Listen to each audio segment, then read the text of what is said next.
好，大家好啊！歡迎大家咧出席今晚嘅講座喎，我哋好開心咧見到你，我仲有見到好多有少少熟嘅朋友喺度添啊！歡迎你哋嚟到嚇。咁咧今晚嘅講座咧係由環球天道傳基協會同埋咧宣道會康義堂合辦嘅。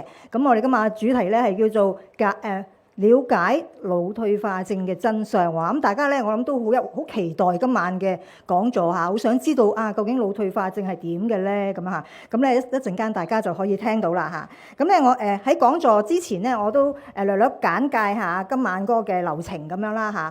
咁咧一陣間我就會有少少咧，我哋傳基協會嘅事工簡介啦。咁然之後咧，我哋就進入呢一個嘅主題嘅分享啦嚇。咁今次咧係會有兩部分嘅。第一部分就主題信息分享啦。咁我哋咧好開心，今晚咧我哋請到咧精神科專科醫生鄺寶強醫生嚟到同我哋分享喎。喺百忙之中抽出時間，我哋多謝，俾啲掌聲佢好唔好啊？係啦。好啦，咁第一部分嘅信息完咗之後咧，我哋會有收奉獻時間同埋小休嘅時間嘅。咁由小休之後咧，我哋就會進入第二部分嘅分享信息嘅時間啦，咁樣嚇。咁咧，然後最尾咧就會有 Q&A 嘅時間咁樣。咁希望大家咧都係今晚能夠透過今晚嘅講座咧係真係能夠可以幫助到大家嚇，了解更多關於腦退化症嘅問題咁樣嚇。咁咧我就簡介下我哋機構嘅事工啦。咁我哋環球天道傳基協會咧係以文字咧嚟到感動社會啦。我哋異象係叫做嚇。咁我哋透過唔同嘅一啲嘅事工啦，有教會及福音事工啦，家庭及校園事工啦，心靈關懷事工啦，社關事工。咁其中咧社關事工裏邊我哋有啲長者事工同埋精神健康嘅事工。咁今晚嘅聚會就係都係一啲嘅長者事工裏邊嘅活動嚟嘅咁樣嚇。咁都希望咧可以幫助到咧坊間嘅朋友啦嚇，能夠可以喺多方面嘅認識之下咧，能夠可以建立到佢咁樣樣。咁如果大家有興趣咧都想了解我哋機構更多嘅資訊咧，咁可以上我哋網頁咧係3個 W 啦 ，tdww.org.hk， 咁可以睇我哋網頁嘅資訊咁樣㗎。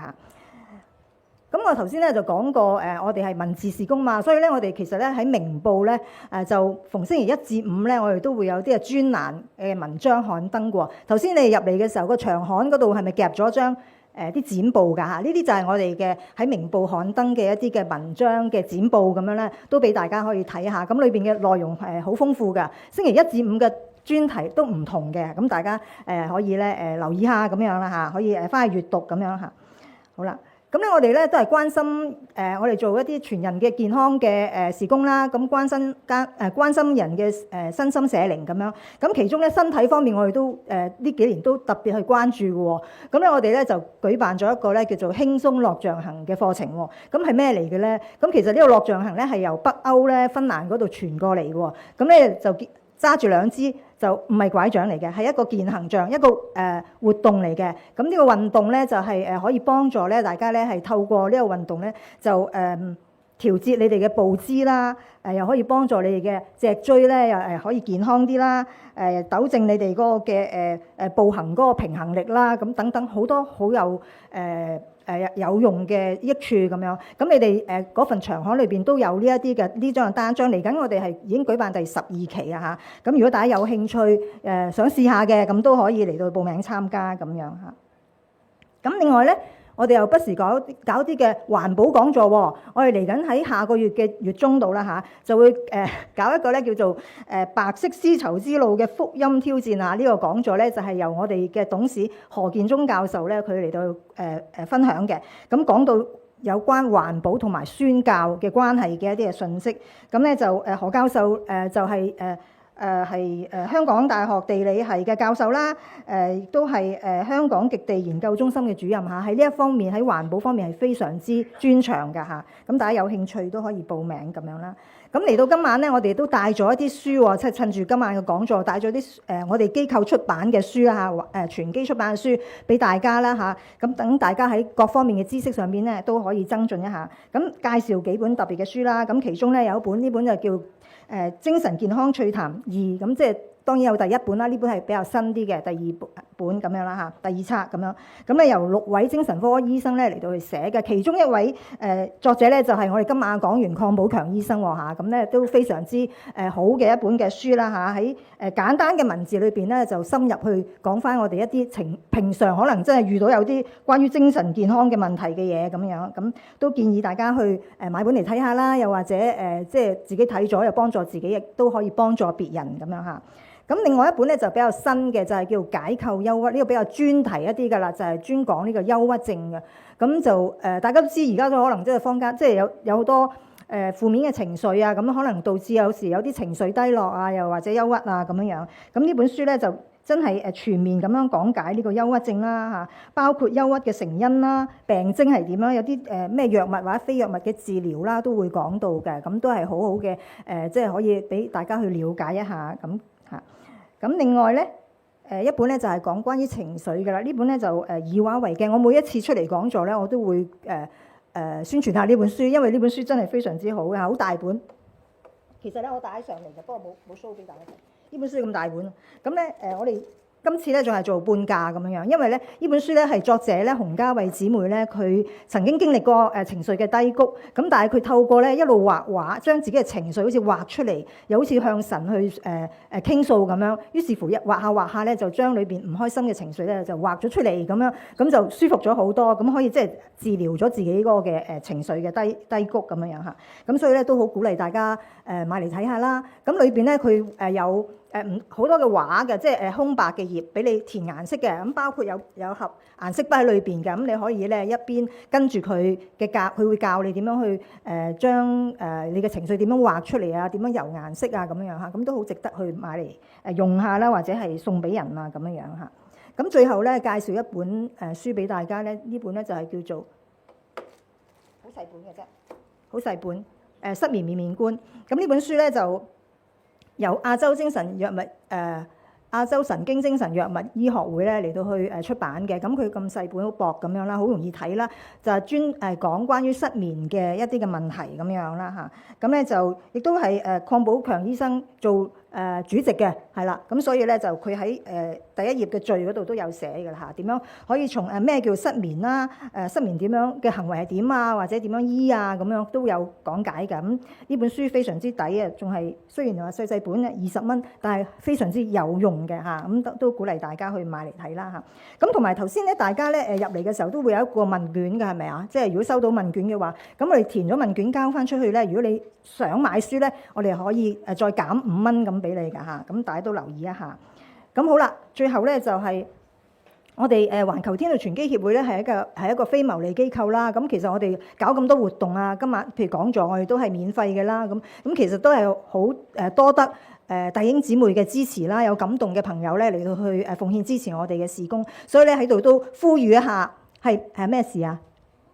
呢本太抵啦！哦，呢本唔係，呢本係20蚊啊嘛。頭先我寫咗喺上邊啦。呢本冇得減㗎啦，係啊，呢本頭先講呢本係20蚊嘅嚇，係20蚊係已經係最抵㗎啦嚇，係啦。咁咧所以就係啦，頭先講緊我哋係啦。我哋嘅機構係需要弟兄姊妹支持啦。咁如果大家有心有感動嘅話，都可以支持我哋嘅。咁所以我哋喺中段時間咧，我哋都有收奉獻嘅時間。咁如果大家有感動嘅時候咧，都到時可以咧嚟到去支持我哋咁樣啦嚇。咁係啦。咁我大約咧就分享都係就係到呢一度啦咁樣嚇。咁咧以下嘅時間咧，我哋就交俾鄺寶強醫生同我哋分享咯喎嚇。咁我哋再一次請鄺寶強醫生出嚟，我哋俾掌聲。唔該晒。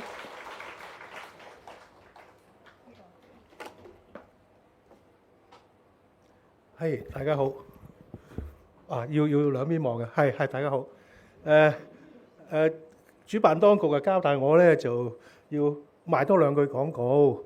咁其實因為傳基咧就都有好多朋友，咁好多係專科醫生啦、心理學家啦，或者某方面嘅專才。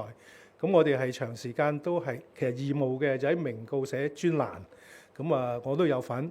咁我哋通常出版咗一段日子之後咧，就將佢結集成書，咁就容易啲去睇嘅。咁好似呢本叫做健康趣談，咁即係簡單講，即係諗到乜咪講乜咯。好簡單嘅，絕對唔深嘅。其實我哋好想係推廣公眾對精神健康嘅認識。咁啊，所以我哋啲嘢不高深嘅，即係唔係啲咩偉大著作。咁但係咧就可以大家都攞嚟睇下啦嚇。咁就好啦。咁啊言歸正傳啊，把握時間。今日咁多位嚟，咁我就有一個好重大嘅任務咧，就要希望俾到大家都有啲嘢得到啦。好，咁喺早幾月前咧就負責同工已經催我噶啦，佢話要點宣傳今晚嗰個題目。咁嗰時其實我未得閒諗嘅，咁我就話你中意點寫就點寫啦。咁卒之咧就收到呢一版啦，就係咧同工覺得咧可能參加者咧對呢3個題目係會有興趣嘅。我應該向得 OK。呢3個問題，第一咧就係話腦係咪老到某個地步一定就會有腦退化咧嚇？即係好似呢個係咪一個必然嘅過程嚟咧？咁就我諗好多人都唔多唔少，尤其是我哋都經過咗18、22嘅歲數之後咧，我哋個記性少不免都冇以前咁好嘅。咁啊好自然都會諗，咁我記性差咗係咪等於已經患上咗腦退化症咧？呢個係好多人都問我問題啦。咁最後就係大家更加關注嘅，喺之前我都收咗啲問題㗎啦。其中一個俾人重複咁問咧，就係有冇得醫㗎？有冇得預防㗎？好冇？咁我希望今晚咧剩翻嚟嗰個幾鐘頭嘅時間咧，我可以同大家講清楚呢幾個問題係點樣嘅，個答案係用乜嘢咧？好，咁就首先咧，我由呢幅畫開始講起啦。咁呢幅畫咧就唔係啲特別名畫嚟嘅。咁點解要擺幅畫係作為我嘅講座嘅第一版咧？咁個原因咧就係因為佢。咁我唔知你認唔認得佢啦。咁有寫啦。咁佢就係高錕教授。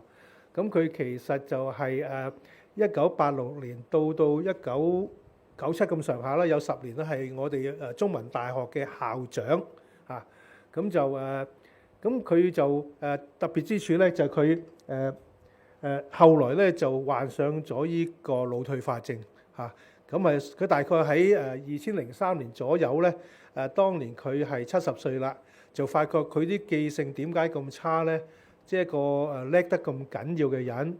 咁所以2004佢就喺美國咧診斷咗係 Alzheimer，即係呢個智力呢個腦退化症嘅其中一個主要一種啦。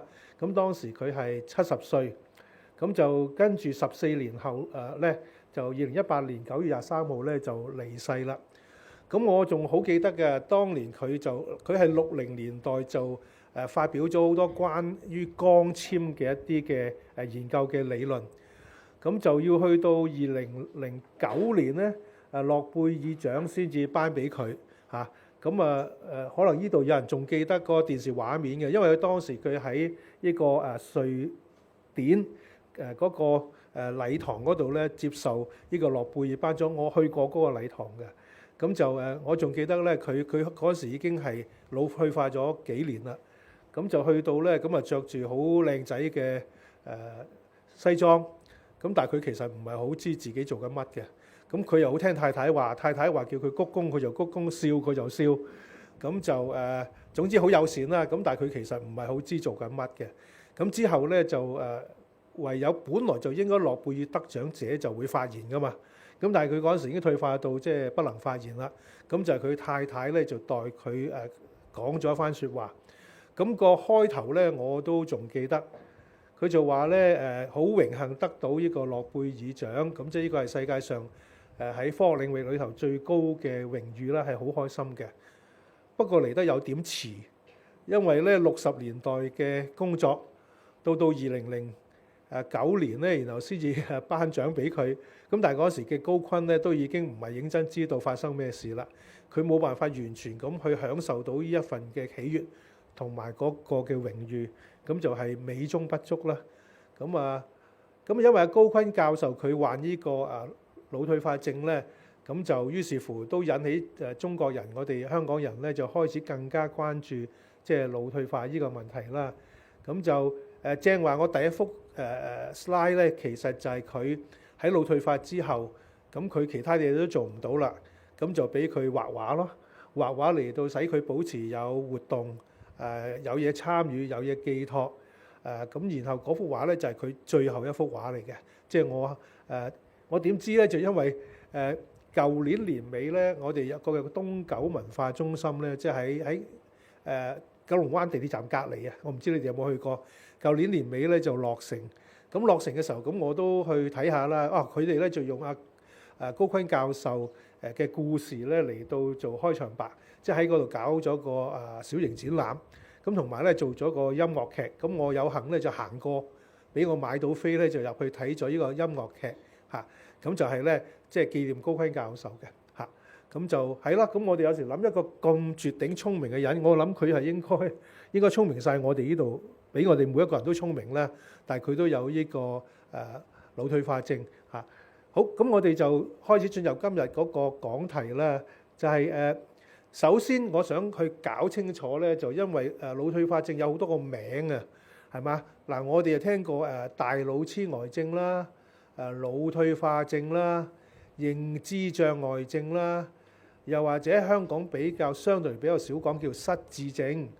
咁我諗我哋都睇一睇到底呢幾個名係有啲咩意思啦。嗱，大腦痴呆症我相信係比較早期啲人開始講嘅。咁呢個名有意思嘅，因為佢話俾你大腦啊嘛，即係唔係佢個人格或者佢個道德有問題，係個腦有啲事。咁就但係佢係用咗呢個痴呆呢個字啦，嚟到去形容啦，即係講到佢啲症狀啦。不過呢個都突顯咗咧，佢係一個病嚟嘅嚇，唔係心理變態，唔係個人衰，唔係嗰樣嘢，係嘛？咁因為咧腦退化症嘅人咧，有啲時候佢有啲行為咧係俾人會誤解嘅嚇。譬如人有三急，咁咪解決咯。咁佢冇諗住對住咁多人嘛。咁但係咁多人望住佢嘅時候，就覺得哇！呢個人做咩事啊？咁離譜嘅，係咪色狼？你喺度暴露啊？咁又好容易咧誤解咗佢係一啲性格或者道德上問題。咁所以大腦痴呆症個名雖然唔係認真好聽，咁但係都有意思，就講俾我聽係個腦有啲事，咁引致到咧嗰啲行為咧有痴呆嘅表現。不過亦都唔係所有病人都係痴呆啊。咁所以咧就係後來咧就有咗多啲唔同嘅名。其實嗰啲名咧係想講清楚發生咩事嚇。譬如係腦退化，咁個根源就喺個腦部裏頭退化，引起好多認知上嘅問題啦，行為心理嘅問題。咁就呢個就取代咗本來痴呆嗰個，因為喺華人社會咧，我哋好容易理解咁啊，即係代表好蠢咯，好冇用咯，好唔好咯。咁我哋係想污名化，即係 destigmatization 嚇。咁就另外咧就係更加講得清楚咧，咁退化啲乜咧？主要喺認知範疇。咩叫認知咧？即係你有幾聰明，你個記性有幾好，你能夠點分析問題，你做嘢能唔能夠計劃得到？咁呢個就認知能力啦。咁所以就叫做認知障礙症。咁跟住咧仲有一個名叫失智症。咁失智症其實咧就係將英文 dementia 直接譯過嚟嘅。喺拉丁文咧 D-E-D 咧就即係冇咗咁解，即係失去咗咁解。咁 mentia 咧就代表智力啦，咁即係失去咗智力。咁所以呢個譯法都係簡短同埋正確嘅。咁譬如我哋扯開話題講啦，譬如有啲人佢不幸生出嚟就係個智力唔夠嘅，即係我哋講話智障嘅人啦。咁嗰啲叫 amentia，amentia A 就係冇啊，即係從來都冇，即係從來都未有機會完整咁發展個智力，嗰啲叫 amentia，即係弱智。咁但係依啲咧就講佢本來係正常人嚟噶嘛，而家失去咗智力啦，所以叫失智症。咁所以今晚我可能都會撈亂嚟用呢啲字㗎。總之大家聽到咧，知道係講同一樣嘢。個名點解執拗咧？係因為希望去污名化，使到大家更加認識，同埋更加樂於咧去尋求協助啊，係嘛？即係對你，當你知道嗰個係一個病，嗰樣嘢唔係道德上問題咧，你就更加會放心去同人哋講問去揾一啲幫助。咁其實咧就唔係民間混亂嘅，其實喺社會層面咧都其實有啲混亂嘅。嗱，譬如據我所知咧，喺中國大陸咧，今天咧就仍然係比較多叫阿爾茲海默病，即係用叫英文 Alzheimer， 我其實唔係好知佢點譯到個音出嚟。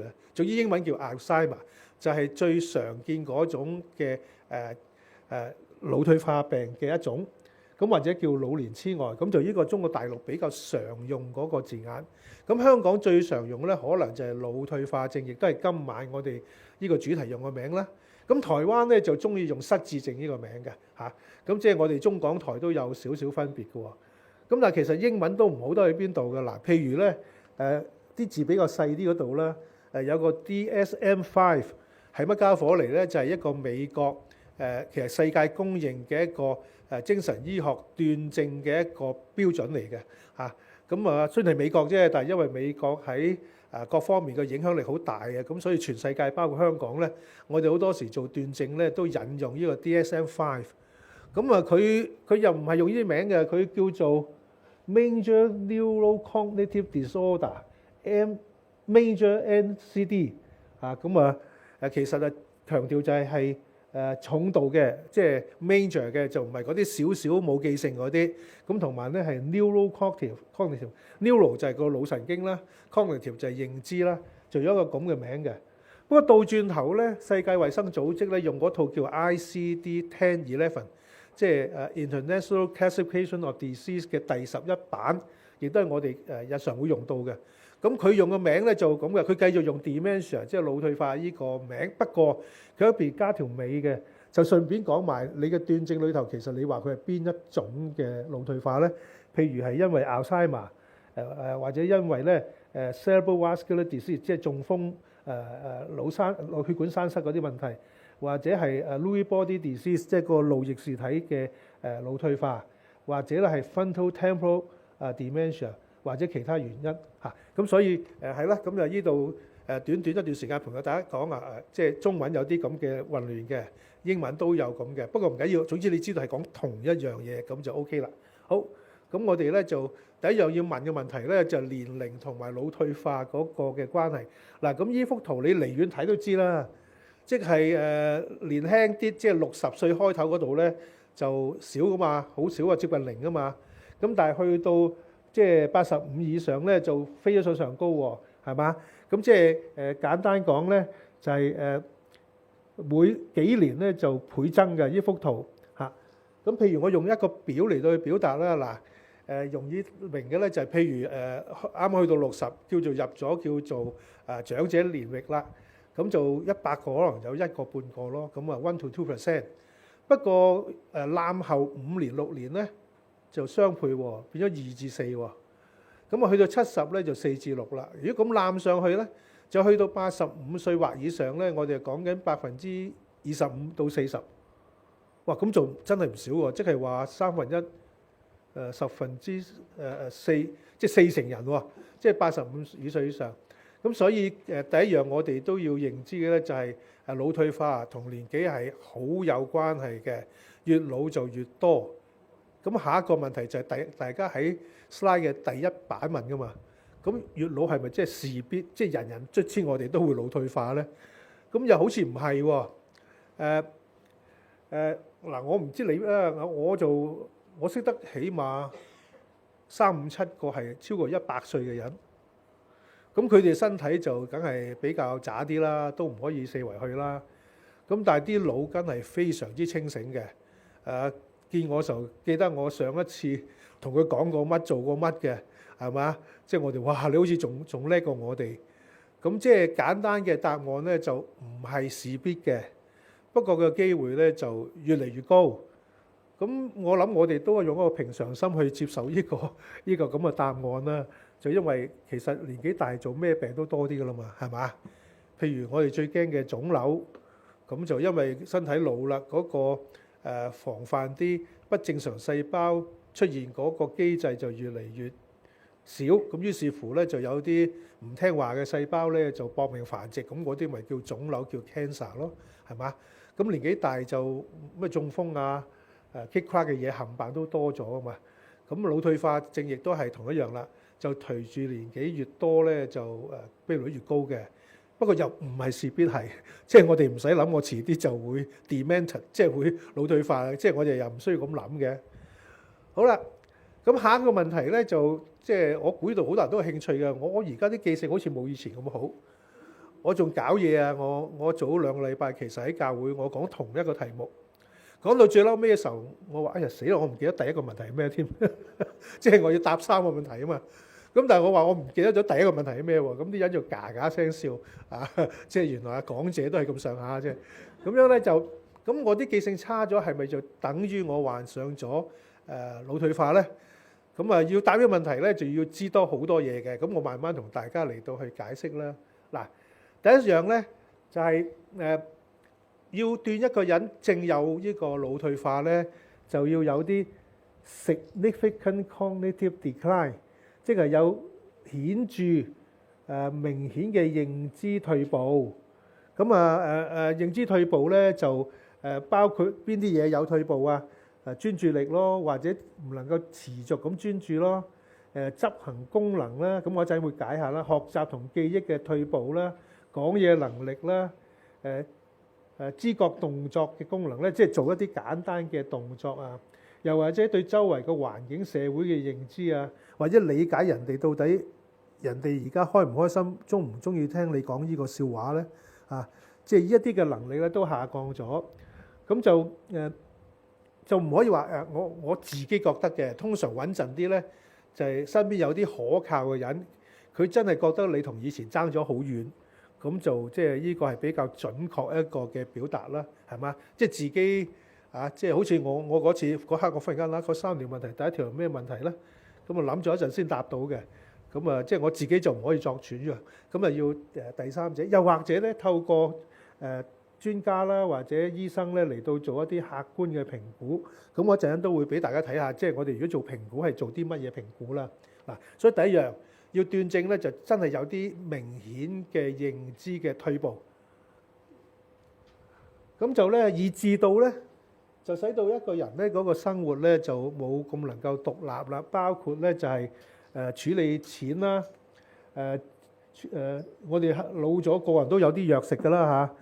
你見到我好人好姐啫，我每朝都有3-5種藥要食嘅，又要食下啲血壓藥啦，降下啲膽固醇啦，我有啲痛風啦，諸如此類啦嚇。咁即係要處理好噶嘛，食咗定未食，有冇食多食少？咁另外最簡單你要生活，即係可能要準備食物啦。咁出門搭車，咁喺外國就要揸車添啦。咁就同埋個人嘅衛生儀容啊嚇，管唔管理到啊？咁就甚至去到個地步咧，就需要其他人幫手先至可以維持日常嘅生活。咁簡單講咧，點為之腦退化咧？個斷症就係當你有顯著嘅認知退步，我上一版講嗰啲嘢，又或者咧退步嘅地步，甚至嗰個日常生活咧都開始受影響，甚至要人幫先得啦嚇。咁就呢個嗰個斷症嘅準則咧。咁如果我哋真係去決定一個人係咪有記性有問題，咁就唔可以靠口講噶嘛。咁有2個我哋臨床經常用嘅小工具咧，一個就叫做 Mini Mental State Examination， 即係 MMSE。咁就呢個好簡單嘅，其實就通常喺5分鐘、10分鐘之內都可以同個當事人做完嘅。咁問下佢啲時間空間啊，減下數啊。記下嘢啊，跟住問佢轉頭記唔記得啊，跟住要佢做啲簡單嘅嘢啊，或者對住幅圖嚟到抄幅圖啊。咁呢一個 MMSE 咧就好簡短，比較慳時間。咁如果個人有比較明顯嘅認知障礙嘅退步咧，咁都會蘇到嘅嚇。咁當然我哋有好多考量嘅，就滿分就30，冇讀書即係冇機會受過教育，即係當年咧，咁你要減咁啲分喎。如果唔係對佢唔公道。咁如果耳仔聽嘢唔好咧，咁又要減低嗰個標準嚇，咁要就住個當事人嚟到去決定嘅，係嘛？即係如果一視同仁，咁佢都細個冇機會喺鄉下讀過書嘅，你而家問佢啲嘢，拍手佢唔識嗰2個字，咁你扣佢分，咁就唔啱噶嘛。咁我哋臨床去做呢個呢個測試咧，就要考慮埋呢啲啦。好啦，另一個咧就係艱深一啲嘅，咁我哋通常叫 Mocha， 就唔係咖啡。係我主持人話俾我聽會錄影 video 嘅，係咪錄影緊㗎？係，所以遲啲 YouTube 有嘅，你唔使抄嘅嚇。即係係啦。咁啊變咗你有啲中意你可以影咗佢冇問題嚇，但係就唔使咁辛苦記低嘅，因為遲啲有啲嘢你覺得係想再聽翻次咧，係有咁嘅機會嘅。咁啊 MOCA 咧全名就係Montreal Cognitive Assessment， 即係蒙特利爾一個認知測試嘅版本。咁就呢個係香港版嘅，即係翻譯咗做中文。咁而係亦都經過驗證咧，呢啲問題用中文問係啱嘅，係可以即係揾得出有冇認知退步嘅。即係因為你唔可以是但揾條問卷嚟就話去度嘅，咁你嗰把尺要驗證過先得噶嘛。咁啊，所以呢啲嘢就係連係乜嘢版本咁。如果佢唔係講英文嘅或者佢唔識講英文嘅，咁你去問佢咁又唔公道啊。咁所以呢個就係中文版嘅。咁就呢一個咧就做得耐好多嘅，可能要幾個字先至做得完嘅一個測試。咁就深奧啲啦。咁所以如果有早期嘅認知障礙咧，都有機會係即係度到出嚟嘅。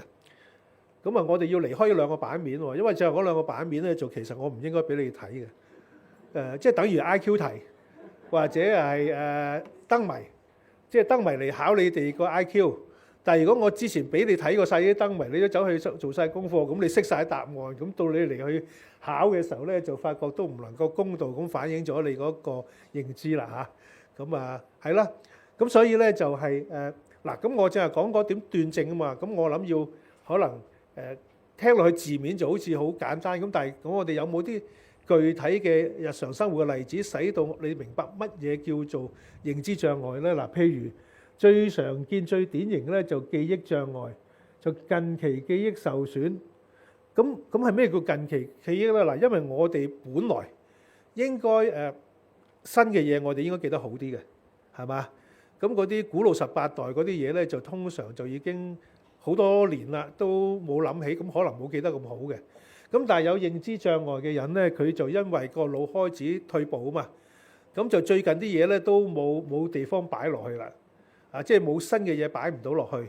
咁但係舊個嘢嗰啲嘢咧，即係古老18代嗰啲嘢咧，尤其是問鄉下當年走難打仗嗰啲咧，仲依稀記得。咁所以就出現咗一個好特別嘅現象咧，就耐嘢反為仲記得好啲。新嘅嘢咧，即係話點嚟㗎？搭邊個巴士啊？點轉車㗎？食咗飯未啊？你正話食咗乜嘢啊？邊個煮㗎？我出去食咗幾多錢啊？咁本來記得，但係就變咗唔記得啦，係嘛？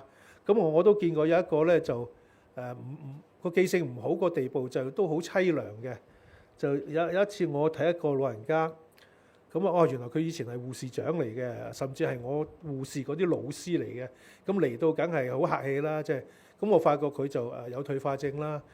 咁但係佢差到咧，就一個工人係已經照顧唔到啦。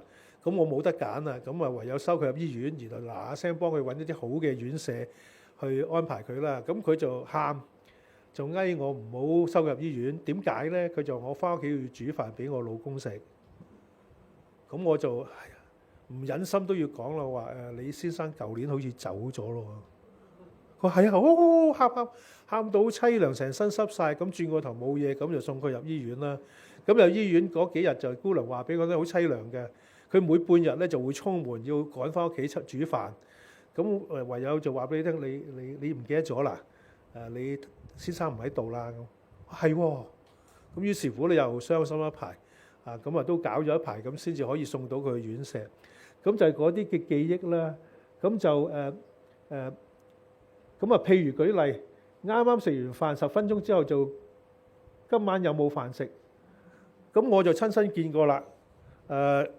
當年我仲係讀緊書啊，我阿嫲做80幾歲，咁我哋住喺嗰啲公屋啦。咁黃昏時候佢走咗個隔離屋嗰度，就向隔離屋乞求一啲飯餸，即冇飯食。咁隔離屋咧就好嬲，就帶我嫲翻過嚟，就揾我媽咪阿鄺師奶做人心抱，唔可以做得咁陰質嘅，飯都唔俾佢食咁話喎。哇！我阿媽咧就嬲到咧唔識講，佢你睇佢塊面嗰度仲有粒飯，佢未抹，但係佢已經唔記得咗食咗飯嘛。哦咁啊，唔好意思啊 ，OK。咁因為當年即係大家唔係好認識呢一樣嘢啊嘛，咁即係佢話冇飯食啊，即係當佢係真啦，咁啊走嚟即係大興文罪之師啊咁樣，咁就係即係唔記得食咗飯啦。朝頭早又知道下晝阿孫嚟，咁啊下晝問係咪有人真係嚟啊？重複同講同一個故事啊，一係講幾次啊，自己又唔記得講過啊，簽完文件又唔記得簽咗啊，咁我就都記得係我退咗休幾年啦，咁就當年咁都喺醫院有好多好同事嘅，咁我哋耐唔中都會出嚟食餐飯嘅。咁啊有一個同事係我以前嘅左右手，係部門運作經理。咁簡單講就係護士做到最高級嗰啲叫做部門運作經理啦，即係呢個人要好個腦袋好精密，記性好好嘅人先會做到呢啲咁高嘅職位嘅。咁見到我梗係好高興聚舊，咁啊坐低，佢就揀坐喺我側邊食飯，喺我依邊仲問我鄺醫生，你退休咯，你而家出嚟有冇乜你有冇執業啊？咁我咪解俾佢聽到底我點做。不過而家我湊孫係我主要任務。哦，好啊好啊，恭喜晒啊咁啊！咁講完晒啦，咁食飯點食咗10分鐘，佢又報埋嚟再問我鄺醫生，而家你有冇睇症㗎？咁我又講一次喎，講到第3次我就開始有啲尷尬啦，即係我唔知應該講幾多俾佢聽。咁佢太太其實都係護士嚟嘅，就打晒眼色俾我睇，咁我就知咩事啦，就係嗰個短期記憶咧有問題。即係佢唔單止唔記得咗我點答佢，佢連問我佢都唔記得問過我嚇。咁呢啲就係一個典型嘅記憶障礙，係最常見、最典型嘅腦退化嗰個嘅表現啦。咁另外咧就係有時咧就係會出現説話上嘅困難喎。點樣説話上嘅困難咧？就係諗極都講唔到想講嗰個名詞嚇咁所以咧講嘢講到含含糊糊咁樣啊，又或者倒轉頭咧，就唔係指佢講唔明嘅，佢連理解一句説話都搞錯咗嚇。咁譬如臨床嘅例子咧，就指住個手錶，咁手錶嗰2個字係講極都講唔到，個心就好似知，但係講唔到嘅。咁咧嗰個咧戴喺手上高嘅咧，有唔同樣嘅，幾靚嘅，幾貴嘅。睇時間嘅，哇！佢講得好複雜，但係佢就講唔到手錶2個字嚇。咁就呢個叫 naming difficulties。咁另外咧就係講唔出一啲熟悉嘅物品啦。咁你俾個鎖匙，俾個電話佢，咁佢知係愛嚟做乜嘅。不過你咁呢個係咩嚟㗎？咁佢又諗好耐都諗唔到，係嘛？咁又或者你叫佢攞隻紅色嘅杯嚟，佢又攞咗第2隻出嚟。咁有時如果去到嚴重啲咧，就講説話叫到好空泛啦。咧嗰日咧邊個咪咁樣咯，咪做咁咪係咯，後尾咪翻咗嚟就係啦，即係你都明㗎啦，咁上下啦。咁你就唔知佢噏乜，就因為咧好多中間要講嘅字眼咧，都一時間諗唔起啊嚇。咁我估我哋都有嘅，不過我哋就不至於成句子咁長㗎嘛。即係我哋就係中間嗰個字。咁我而家最容易咧就係個名啊，個人個名，因為我工作要見好多人。佢個樣啊認得喎，佢個古仔我都記得嘅喎，佢嚟睇我咩事嘅。咁但係咧，通常我就梗係打晒招呼啊，坐低啊傾閒偈。其實嗰1分鐘咧就諗辦法記翻出佢係咩名，唔使要揭排版咁核突啊。咁但係呢啲都係叫正常範圍啦。咁但係如果真係有語言困難嘅時候咧，就可以發展到咁嘅地步。咁另外咧就係執行功能障礙啊，即係話咧去諗點做一樣嘢嚇。譬如冇辦法咧嚟到去規劃事情啊，做事嘅步驟混亂啊，判斷力差咗啊，嗰啲抽象比較唔係咁實在嘢，佢完全掌握唔到啊嚇。咁譬如有啲例子就包括如果咧係管理開屋企錢嘅人咧，咁忽然間啲帳目就撈亂晒啊，有啲水費又冇交啊，電費交咗2次啊。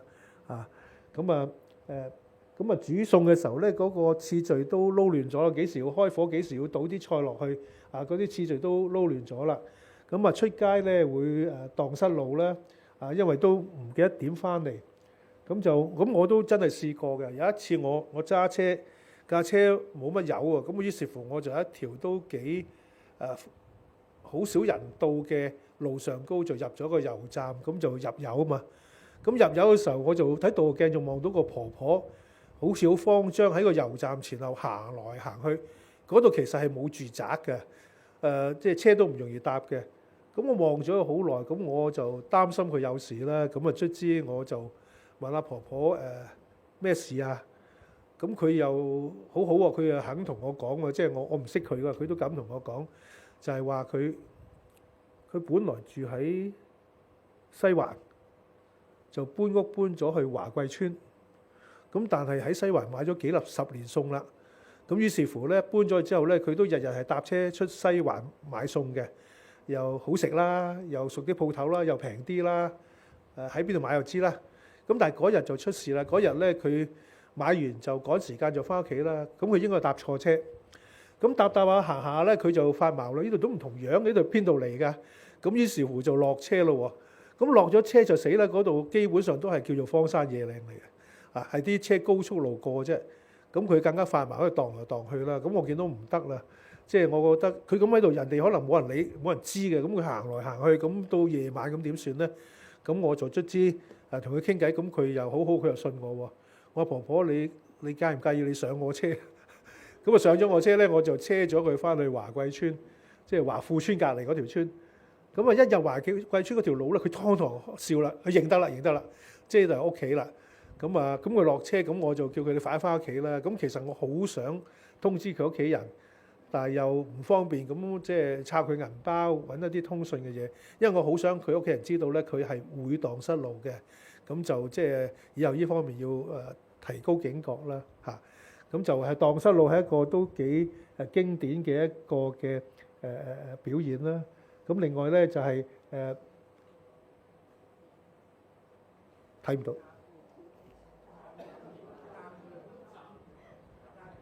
係點解咁難睇？就因為詐騙。你成日咁多詐騙案，有時諗下，有時都好離譜嘅詐騙，點解啲人都會中計嘅咧？咁我就越嚟越同情嗰啲被騙嘅人，因為我有一個好朋友，佢其實好精明嘅，佢都俾人呃過一次。我心諗你咁都俾人呃到，即係我哋都可以俾人呃到啦。咁但係更加論盡咧，就啲老人家咧，就係你講緊咩啊？85歲3個有一個啊嘛。咁如果你啲詐騙集團打100個電話，咁你打俾啲長者，如果老嘅咁3個有一個喎。咁佢接咗電話，你想呃佢、想嚇佢就唔難噶嘛。因為佢掌握唔到啲嘢啊嘛。咁一擊中要害、估中嗰樣嘢咧，就跟住就係落搭啦，係嘛？咁所以都係好可怕嘅嚇。咁就係咧呢個執行能力開始有問題嘅時候會出現嘅嘢啦。好啦，跟住就定向嘅問題啦。定向英文叫做 orientation， 不能定向叫 disorientation。咁即係簡單講咧，就係講唔出今日日期時間地年月日啦。咁不過咧，去考呢樣嘢咧，又要留心嘅。有啲老人家咧，佢嘅生活係唔需要知道年月日嘅，係嘛？即係我哋翻工仲要翻工見人，要約人就要知道年月日啫。咁但係好多老人家喺屋企，咁佢其實係冇需要知道年月日嘅。咁我就會問佢：而家到端午節未？食咗粽未？因為食咗月餅未？即係咁可能咧係會有意思啲嘅。咁另外咧就係時間撈亂咗咧，半夜就起身就換衫話去翻工啊！即係其實已經退休好耐啊。咁就地點嗰度撈亂咗啦。咁啊喺自己屋企嗰度咧就會問呢度係邊度啊？係嘛？出門嘅時候就揾唔到啊，買嘢就翻唔到嚟啊。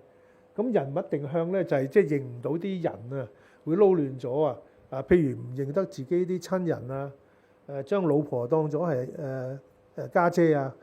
咁我最近見一個老人家都係嘅。咁女陪佢嚟，咁問咗幾次，我話呢個係邊個嚟啊？我家姐嚟㗎。我話你家姐咁後生㗎？係啊，佢好後生㗎。咁又都誇張到咧，如果有啲後期少少嗰個 disorientation 更加嚴重咧，基本上就唔認得自己，所以忽然間喺洗手間大嗌走出嚟，有人啊，有賊啊咁。因為喺鏡裏頭望到個人，呢個係邊個嚟嘅咧？即係唔認得自己啊！咁呢啲係比較晚期先會出現，係嘛？咁如果呢個腦退化咧，去到某個地步咧，就係會有呢啲 disorientation，即係時間、地點人物都會撈亂嘅。咁我哋正話俾大家睇過嗰兩個測試咧，裏頭都勢必會問呢啲問題㗎啦。呢度係邊度嚟㗎？幾多樓啊？你即係點上嚟㗎？呢個係咩地方咧？今日星期幾啊？我哋傾咗偈幾耐啊？唔好睇表嚇。你覺得我哋就係傾咗偈幾耐啊？今日幾多月幾多號啊？今日係咩年份啊？咦，過咗新年未啦？即係呢一啲嘢都係我哋去會測試，即係佢嗰個定向能力咧。咁另外咧就最論盡咧就腦退化唔單止使到個人個能力差咗，記得唔好，啲嘢冇咁叻，但係最論盡咧就會衍生咗好多嘅我哋叫做行為與性格改變，咁就英文叫 BPSD，Behavioral and Psychological Symptoms of Dementia， 咁係衍生出嚟嘅。咁就譬如個情緒變到好差啦，好小事就發好掹整啦，無緣無故做喊啦。咁有一個 term 嘅，有一個名字叫做 emotional incontinence。emotional 即係情緒啦 ，incontinence 即係失禁啊，即係好似賴尿咁樣嘅。咁我阿嫲當年就有嘅，即係咧佢好容易笑啊。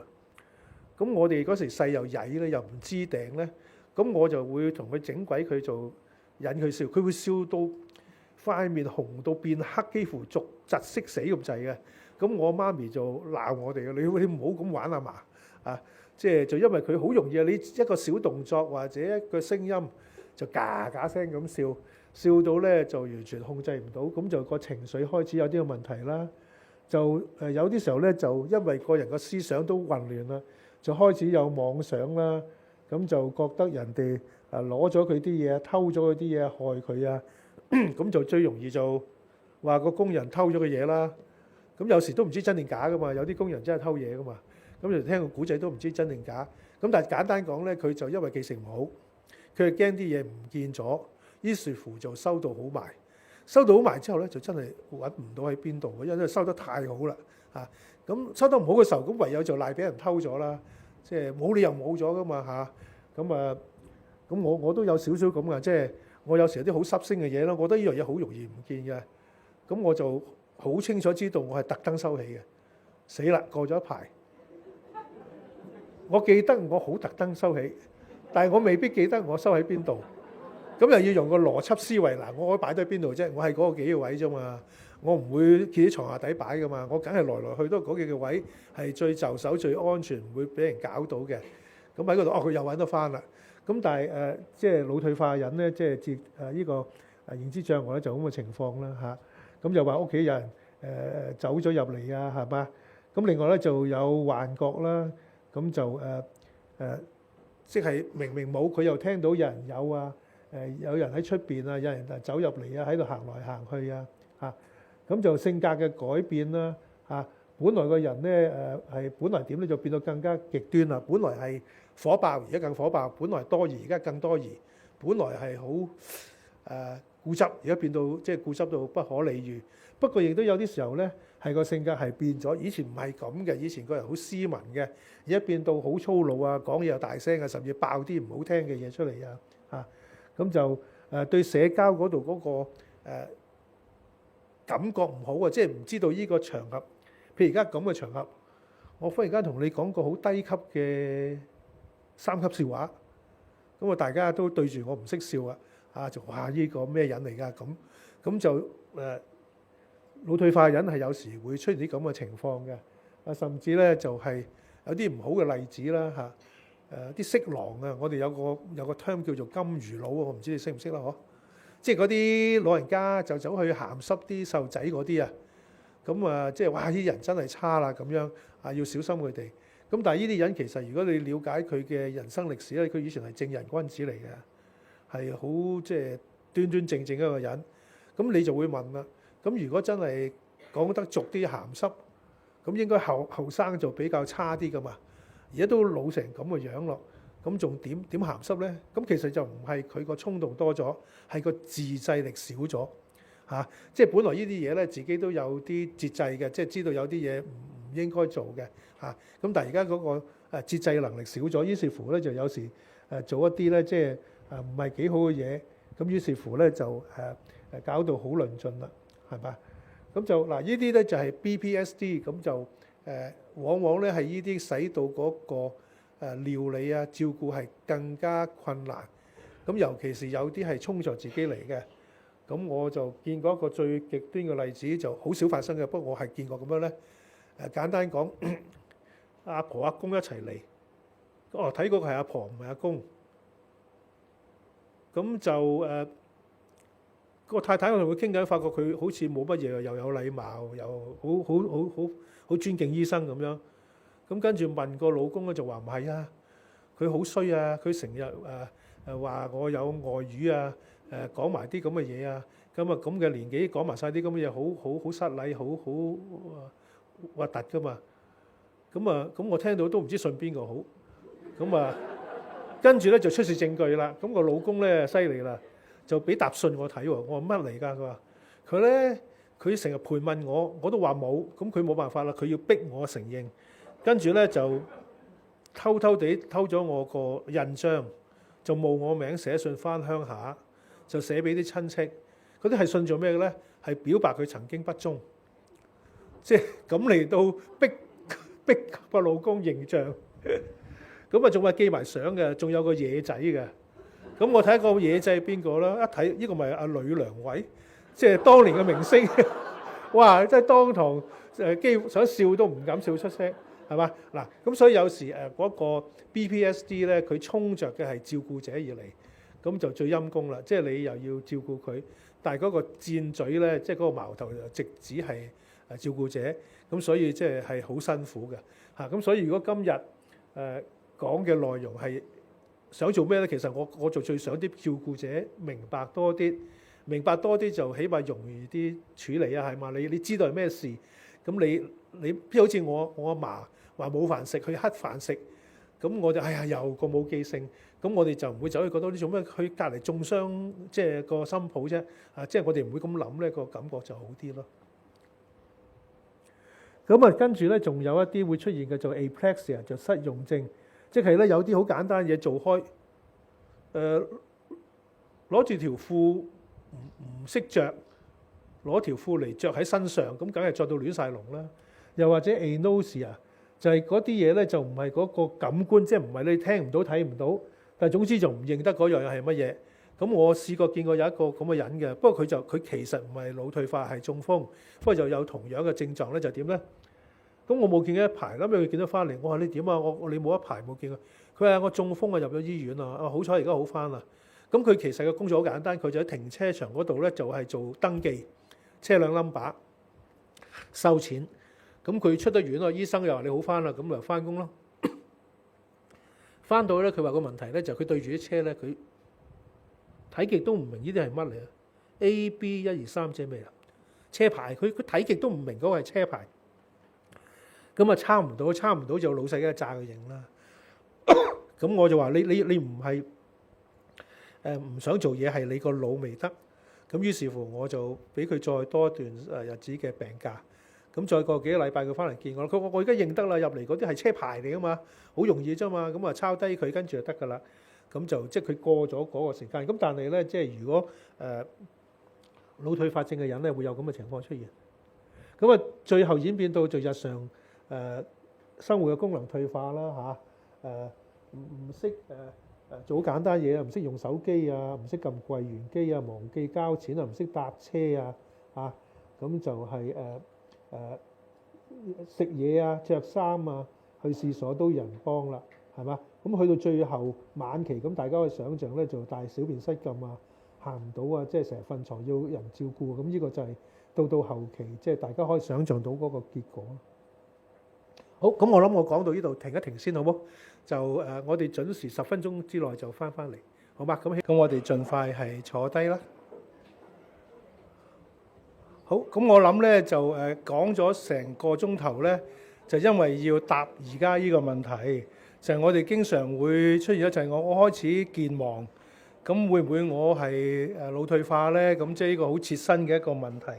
咁我就嘗試組織咗呢啲資料啦。嗱，我要強調咧，呢啲資料係相對嘅啫，俾大家做一個參考，即係唔係咁就代表一定係咩嘅啊？不過大家喺去判斷到底自己係咪即係有問題嘅時候咧，都俾到大家啲提示。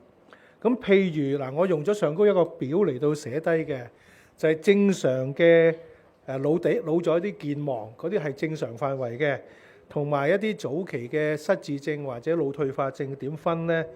咁就第一咧，忘記嘅內容咧，我哋就係偶然間有某一啲細節記唔到。咁但係咧，如果係早期嘅腦退化咧，基本上係成件事冇咗嘅，即係成嚿係冇咗嘅。咁啊，經過提示咧，譬如好似我話我上一次講拖嘅時候，嗰3個問題講多兩講，第一條係乜嘢啊？咁後尾有人打眼色，我已經知道係咩啦即係有啲提示咧，你就即刻諗翻起。譬如你諗唔起個人咩名，咁人哋講啲咁多，你就即刻諗翻晒啦。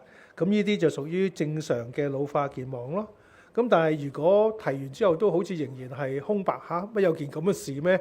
咁就即係失智症或者腦退化症嘅機會高啲啦。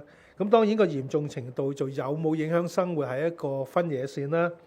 咁啊另外啦，自己覺唔覺得啊？咁好得意咧，就係真係退化人咧，佢其實唔係好知自己退化嘅咁就反為咧係我哋成日驚，哎呀死啦！我又好似啲嘢甩甩漏漏，依樣又唔記得，嗰樣唔記得，明明係咁都唔記得咗，咁啊好嬲自己，又擔心自己，咁反為做好可能呢個只係正常嘅健忘咯，係嘛？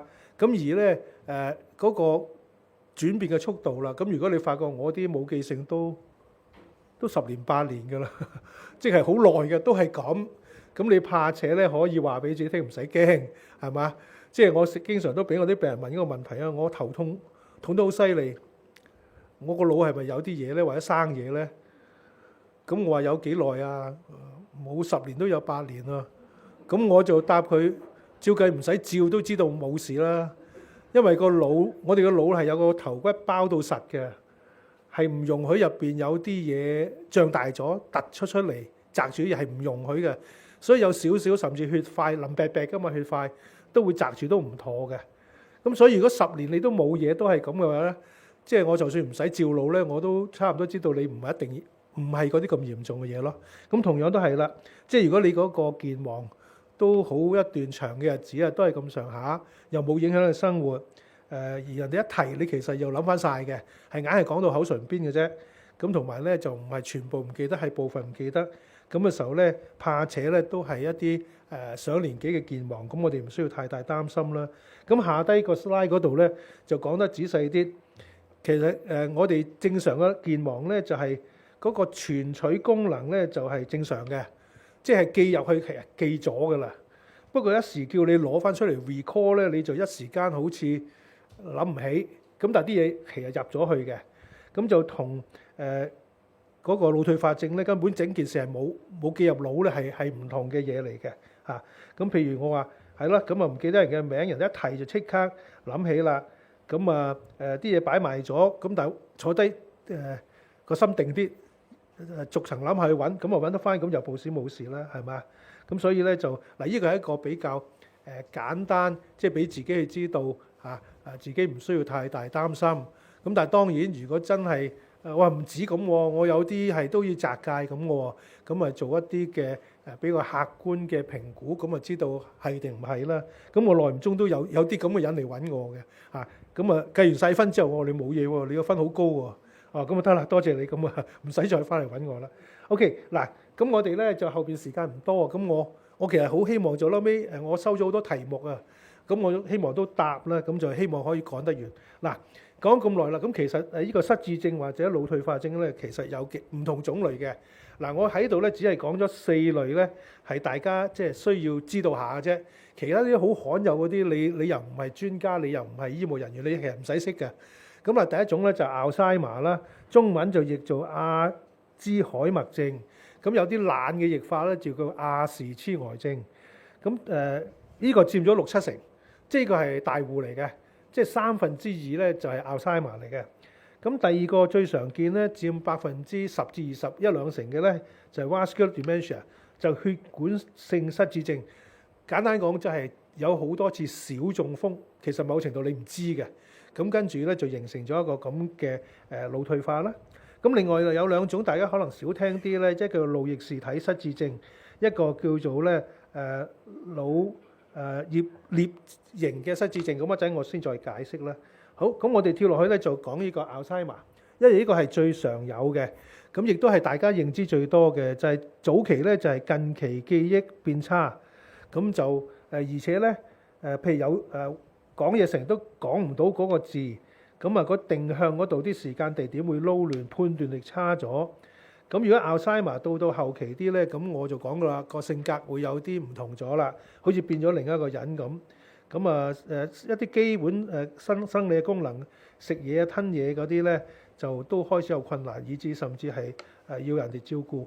咁到底 Alzheimer 係嗰個病係點形成㗎？咁經過咁多年嘅研究咧，簡單講咧就係呢個大腦皮質嗰度嘅萎縮啊！即係如果你照電腦掃描咧，個腦係縮咗水嘅，即係喺個頭骨裏頭咧縮咗水，即係好多空位喺度嘅。同一個健康嘅腦就唔同，尤其是邊度萎縮咧，就個 hippocampus， 中文譯做海馬體啦。咁嗰度我哋有理由相信咧係專係儲記憶嘅。咁我曾經睇過一個好有趣嘅科學報告咧，就係講倫敦的士司機個古仔點嚟咧。倫敦係比香港再大好多，再多人好多個城市，但係佢同香港一樣咧，啲街道咧係每一條唔同名嘅喎。仲要呢條街同隔離嗰條街係冇拉楞嘅個名，係另外一個名嚟嘅，咁同香港一樣啦，係嘛？咁所以喺倫敦做的士司機咧，即係你淨係要考到都唔容易啊，因為你要記好多好多個名，然後嗰啲相互關係邊喺邊度。咁所以咧就揾咗一班咁嘅的士司機咧，就自願就走去照腦。咁發覺咧佢哋個 hippocampus 係大過人哋喎，咁即係原來個記性咧喺嗰度集中喺嗰度嘅。咁而呢個 Alzheimer 嘅人咧，就呢個腦會萎縮啦，咁 hippocampus 嗰個海馬體咧都會縮咗嘅。咁而再用電子顯微鏡睇咧，就發覺有一啲特別嘅嘢啦。咁就係咧中間嗰幅圖，咁嗰啲叫 amyloid plaque， 就係中文譯做咧類澱粉蛋白斑塊。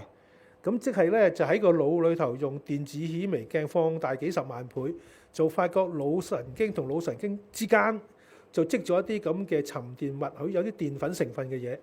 咁到10幾年後咧，再累積咧，就喺個腦神經細胞入邊就有啲叫做神經纖維糾結，咁啊英文就係 neurotubular tangles， 即係有啲嘢啲管啊、啲繩咧就打埋一抽咁樣嘅嘢，咁就喺個腦細胞嗰個腦神經細胞入邊。咁依個開頭慢慢喺神經細胞累積嘅 amyloid， 到後來個細胞裏頭出現呢啲咁打晒棘嘅管，咁於是乎咧就有啲腦神經細胞就會死亡啦。咁就尤其嗰啲叫 cholinergic nerve， 即係嗰啲係主導神經裏頭，尤其是控制情緒啊、記憶嗰啲咧，嗰啲神經細胞咧就買少見少，咁就 Alzheimer 咧就有一個咁嘅病情嚟嘅。咁就另外一種咧就係血管性嘅失智症啦 ，vascular dementia， 有另外一個名叫 multi-infarct dementia，infarct 即係中風 ，multi-infarct 即係多次中風啦。即係簡單講，個腦裏頭咧，即係耐唔中依度燒一忽，嗰度燒一忽，燒一忽嗰度燒一忽，咁就佢哋咧都會個記性啊、認知會變差。不過咧 Alzheimer 就係咁嘅 ，Alzheimer 就咁慢慢一年火一年，一月火一月咁就瀡落去，就越嚟越差。係咁瀡落去嘅，緩慢地瀡落去。咁但係呢個 vascular dementia 咧就好似行樓梯咁啊！喺一級嗰度冇嘢，分一揼跌咗一級，咁又過咗排冇嘢，揼又跌一級，係嘛？咁我最近都見過一個病人，咁我見到佢好明顯係腦退化啦。咁但係我問屋企人佢個過程，佢話10年前中風，一中咗風之後就係咁啦。咁呢10年佢哋 keep 得佢幾好嘅，又冇再中風。咁所以我再見佢嘅時候，基本上同10年前唔係爭好遠嚇。咁呢叫梯級式嘅退步，咁就一級一級咁睇下你中風有幾多次咯。如果耐唔中又有一次，耐唔中一次咧就咁一級級。咁但係咧就同 Alzheimer 嗰度慢慢一個月過一個月咧就慢慢差啲，係循序漸進咁就唔同嘅。咁就咧經常都會有中風嘅病歷啦。你問清楚嘅時候，咁佢哋咧就情緒就會受多啲影響嘅。咁同埋咧就啲手腳都可以冇咁靈活啦。咁就同埋咧有時局部神經受損，有啲好似中咗風咁嘅樣，一邊身冇咁好力嚇。咁我講過啦，其實如果喺顯微鏡之下睇咧，其實就係個腦嗰啲血管裏頭呢度一忽嗰度一忽咁嘅情況，咁同啲血管硬化、腦血管硬化塞咗有關係。咁呢兩種就最主力㗎啦。咁第三種冇咁常見，不過大家都知道下咧，就有一個叫Dementia with Lewy Bodies， 就 DLB 就路易氏體失智症。咁點解要佢個名咧？就因為咧喺腦裏頭喺顯微鏡之下就睇到有啲咁嘅圈白色嘅嘢。咁就依類嘅失智症嘅人咧，就佢特別之處咧，佢嗰個認知功能咧係好大波動嘅。即係用英文講咧，就有啲時候係 good days， 有啲時候 bad days。今日好差，哇！好似乜嘢都唔認得、唔記得。聽日好似幾乎冇事咁樣喎，即係咁大波幅嘅，就同Alzheimer 就唔同嘛。Alzheimer 一路咁持續地差嘅，嗰啲血管性嗰啲咧就停咗落嚟嘅，除非佢有第二次中風，係嘛？咁呢啲咧就即係玩過山車咁啦。咁同埋咧，佢哋好多時都會有幻覺，而幻覺係睇到啲嘢。睇到啲嘢特別之處咧，就佢哋唔驚嘅喎，即係典型嘅係佢哋唔驚嘅，當冇嘢可以睇戲咁樣嘅。話啲鬼啊，啲唔識嘅人喺間屋走來走去啊，聽到你毛管戙然咁，但係佢又唔驚嘅喎，即係同好多人有嘅幻覺就唔同。譬如思覺失調嘅人有幻覺啦，但係佢哋對佢嚟講嗰啲幻覺係真嘅，所以佢哋有好大情緒反應嘅，係嘛？咁我試過有個婆婆半夜入院，咁我問佢半夜搞出啲咩事，搞到俾人捉入醫院咁誇張？佢話我成晚都聽到張學友喺度唱歌，咁我想閂又閂唔到喎。於是乎搞好耐，我駁喺埲牆聽，我後尾決定咗喺埲牆呢個位有個隱形嘅擴音機喺埲牆入邊播張學友嘅歌，咁佢當真嘛？佢半夜咪用錘仔去掘佢出嚟咯。咁隔離屋梗係報警啦，係嘛？嗱，咁佢哋呢啲人咧，佢哋對於幻覺個反應係咁嘅。咁但係呢個路易氏體失智症咧，經典咧就係佢哋睇到還睇到，但係睇到覺得冇乜嘢喎。睇到佢覺得好小事嘅。咁就但係咧，佢哋就有好多類似柏金遜咁嘅症狀啦，譬如個身體好僵硬啊，或者動作好緩慢啊咁樣。咁喺病理嚟講咧，即係喺顯微鏡之下會見到呢啲咁嘅 Lewy body 喺個腦裏頭啦嚇。咁然後咧就第四種我都想大家知道下嘅就叫 FTD Frontotemporal Dementia。咁譯做中文咧就係額頜顳葉型嘅失智症。簡單講即係前額呢度同埋顳葉呢度，即係呢一側呢個同呢度個位個腦咧，呢兩忽係縮咗水嘅。即係個腦裏頭如果照嗰個掃描咧，就發覺佢係縮咗水嘅。咁呢種嘅失智症咧唔係咁常有，不過就如果病發係早啲嘅50-60歲，點解有張咁嘅相喺度咧？咁就因為呢個係阿 Bruce Willis 嘛。咁我估你哋可能好多人都識佢㗎。佢就係拍過好多套虎膽威龍嗰個 Die Hard 嗰個。即係嗰個好好打咧，打極都打唔死嗰個好勇敢嗰個警察咁樣咧就但係佢咧就早幾年咧就話佢拍唔到戲啊，因為佢講唔到嘢啊，咁表達唔到，咁就要即係停止拍戲啦。咁就最近啲新聞講到好晚期，咁聽到都好惋惜啦。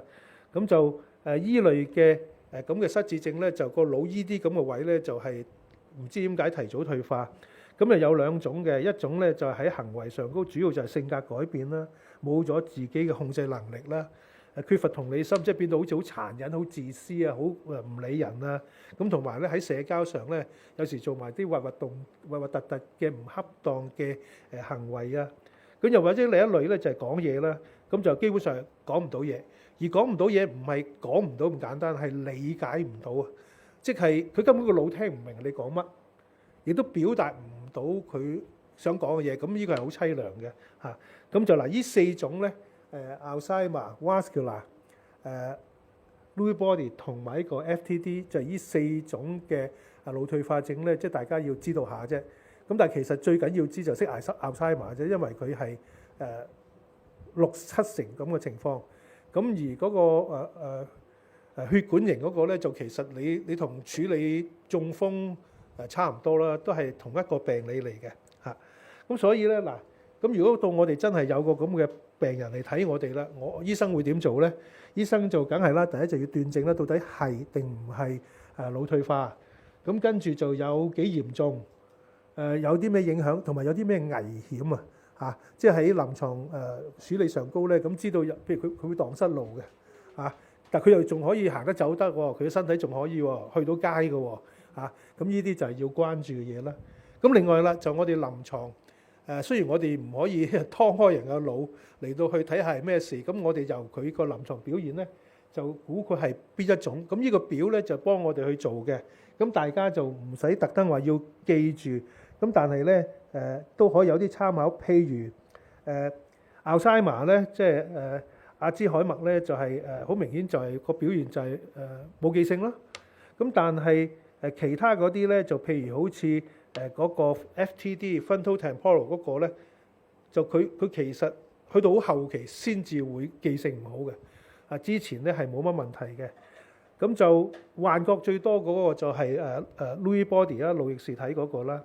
咁就活動障礙，即係啲手腳喐動啊。咁好明顯嗰個就同呢個Parkinson， 即係帕金遜症有關嗰個腦翼視體嗰個咧，就最常有啦。咁而 Alzheimer 嗰啲咧，手腳有問題都會，不過去到好晚期先出現嘅。咁另外就個病情啦。咁我正話都重複講咗啦，即係問個病歷幾時起，點樣起，起咗之後嗰個過程係點咧？係我哋打爛沙盤問到篤嘅嘢嚟嘅。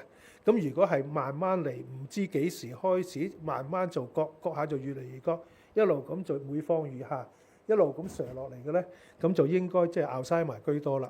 咁但係如果係忽然間出現咗，跟住又好似停咗喺度冇喐到喎，維持住嗰個係好似落樓梯咁嘅咧，咁我哋相信可能同類似中風嗰個情況係相似啦。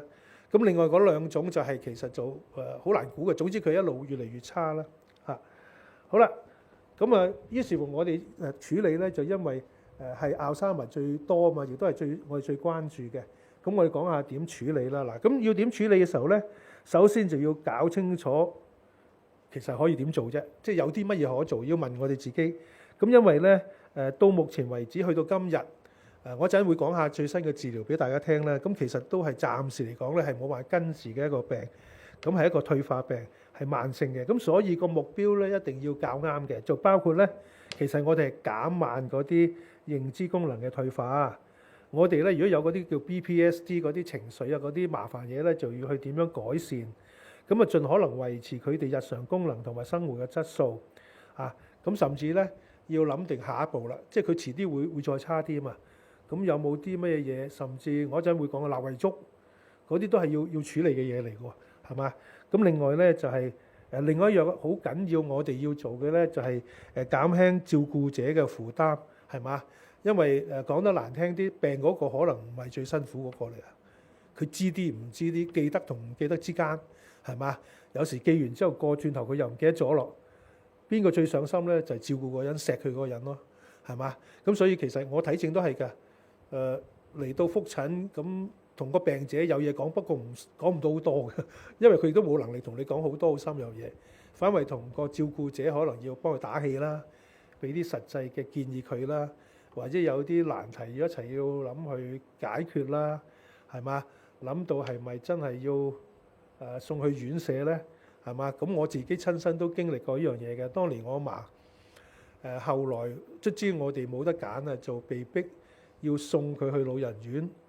因為咧佢失禁啊，咁我哋住間好細嘅公屋，咁嗰陣時我未讀完書，我仲喺大學讀緊書，咁我星期六、星期日會翻屋企嘅，但我冇地方瞓，我瞓喺廳嘅地下係冇問題嘅，但係佢會爛㗎嘛，咁由個尾房一路行到廁所咧，一路好似啲轟炸機咁跌落嚟咯，咁都冇問題，但係最大問題咧就係佢污糟咗咧，嗰啲公屋嘅洗手間係一個人用嘅啫嘛，你第二個人入唔到去㗎。你起碼要兩個人有氣有力嘅人，3個人入去先至幫我可以清潔到噶嘛。咁日子耐咗唔得啦。咁我哋喺冇得揀之下，我媽咪喊住咁覺得自己好不孝咁樣咧，就嗰時就決定要送去老人院啦。咁仲嗰陣時80年代冇咁多老人院㗎嘛，喺市區。我記得送到去石崗一間老人院，我去探佢，一來回用5個鐘頭，好似去旅行咁嘅。即係每次探佢就等於去一次旅行。咁但係呢啲都係一啲好現實嘅嘢，要同照顧者商量去面對去解決，係啦。好，咁就嗱，呢個係自己知道，我哋知道嗰個病係咁嘅時候，我哋個心理準備應該嗰個料理嗰個嘅目標係咁嘅。我哋唔係諗緊醫好佢，因為暫時嚟講冇辦法可以醫到佢。好啦，咁有啲嘢咧就唔係一定要搞到食藥嘅。其實呢一啲非藥物嘅治療咧，你可以話係 common sense 常識嚟嘅。咁但係呢啲係好緊要嘅。譬如有啲乜嘢咧，就點樣支援佢嗰個嘅認知能力咯。咁我哋講得學術啲，有啲叫做 cognitive stimulation therapy， 係唔使講得咁專業嘅。即係你逼佢用下腦，揾啲嘢幫佢記低啲嘢，係嘛？譬如有記事簿嘅，有啲嘢大隻字咁寫喺度嘅。咁如果大家去過老人院，有啲老人院入邊雞乸咁大隻字寫住呢度係廁所噶嘛，呢度係睡房嘛，就等啲人唔好搞亂入去睡房大便咁啊，大件事係嘛？咁你要揾啲嘢幫佢，或者四圍咧要開到好光猛嘅光線係嘛？因為老人家咧佢哋有一樣嘢sundown syndrome 落日症候群啊。就係咧，臨到黃昏咧，開始昏暗啦，佢又開始攰咧，就開始亂啊。咁好多人都照顧老人家都有咁嘅經驗嘅，臨黃昏就嚟料㗎啦嚇。咁要明白一樣嘢咯，係嘛？四圍要好光猛嘅嚇，即係唔會黑掹掹啊認錯睇錯路啊。啲房最好就唔同個位都唔同顏色嘅嗰個入口都唔同嘅。咁就建立規律嘅生活啦，因為規律生活佢哋先跟得到啦。咁另外，如果有啲地方可以接受職業治療，等佢保持住一定嘅活動啊，做唔同嘅嘢啦嚇。咁做運動，咁做運動就係好出名㗎啦，可以改善身體嘅健康，但係其實對於腦部嘅運作都有幫助。即係你行興咗咧，連個腦都喐得快啲嘅嚇。咁就亦都有證據證明咗咧係真係有幫助，呢個唔係心理作用嘅，係嘛？咁就咁所以老人院係真係會打麻雀㗎嘛，我知道啊。咁醫院咧就有時嘈到人哋咧就打天九、打牌啦，總之冇咁嘈㗎啦，總之逼佢食糊啦即係你要輪到你食糊啦咁一個，即係有啲即係翻工覺得好過癮㗎，即係我翻嚟又打牌都幾好，即係逼佢用腦咯，係嘛？咁我哋都係用呢啲方法嚟到盡量維持住佢嗰個認知嗰個功能咧，即係盡量慢啲先至下跌。咁另外咧就其實係安全啊。咁就要一定有好多嘢，你用你嘅常識，邊度會撞親，邊度會棘腳，邊度會跣低，邊度要扶手，咁就屋企要諗呢啲嘅，邊度容易開窗都冇咁容易開到嗰啲嘢啦。咁要好足夠嘅照明啦，通道盡量少啲雜物啦。咁連一啲防火嘅廚房嘅安全都要諗清楚啦，係咪？咁嗰啲利器你要唔好咁容易跌落嚟啊！點火都要即係有啲嘢阻住啊！咁就要處理嗰啲行為同埋心理症狀嗰啲 BPSD 咧，咁譬如包括佢好激動啊，有攻擊行為啊，或者佢好憂鬱啊，有妄想、有幻覺，或者成晚唔瞓啊，咁呢啲咧就要現場處理，亦都包括可能要揾埋醫生用藥物嚟到去配合減少嘢嚇，譬如佢夜晚點都有幾個鐘休息，個照顧者都可以休息嘅嚇。咁就跟住咧就我特登整咗一版咧，其實呢版我覺得可能係最有意思嘅咧，就係要支援照顧者咯，即係照顧者要好好咁照顧好自己啊，因為呢個都係照顧的一部分嚇。咁其實咁係，我都講話我睇症覆診嘅時候，我係安慰或者支援嗰個 caregiver 個照顧者嘅時間係最多嘅，係嘛？即係有時真係俾佢呻下啦，有時即係去照顧仲俾佢鬧，俾佢屈你話你偷佢嘢啊，即係或者照顧佢，佢仲話你對佢不忠，有出邊有第三者，哇！呢啲咁難聽嘅嘢，咁點樣咧？咁工人都係㗎，工人請翻嚟成日俾人指住鬧啊，或者係話佢偷嘢啊，咁要其他人即係要講定俾個工人聽，即係我哋對你絕對有信任，知道即係你唔係偷嘢㗎，即係佢講你由得佢講啦，你唔使同佢拗，不過起碼你知道我哋唔會信嘅。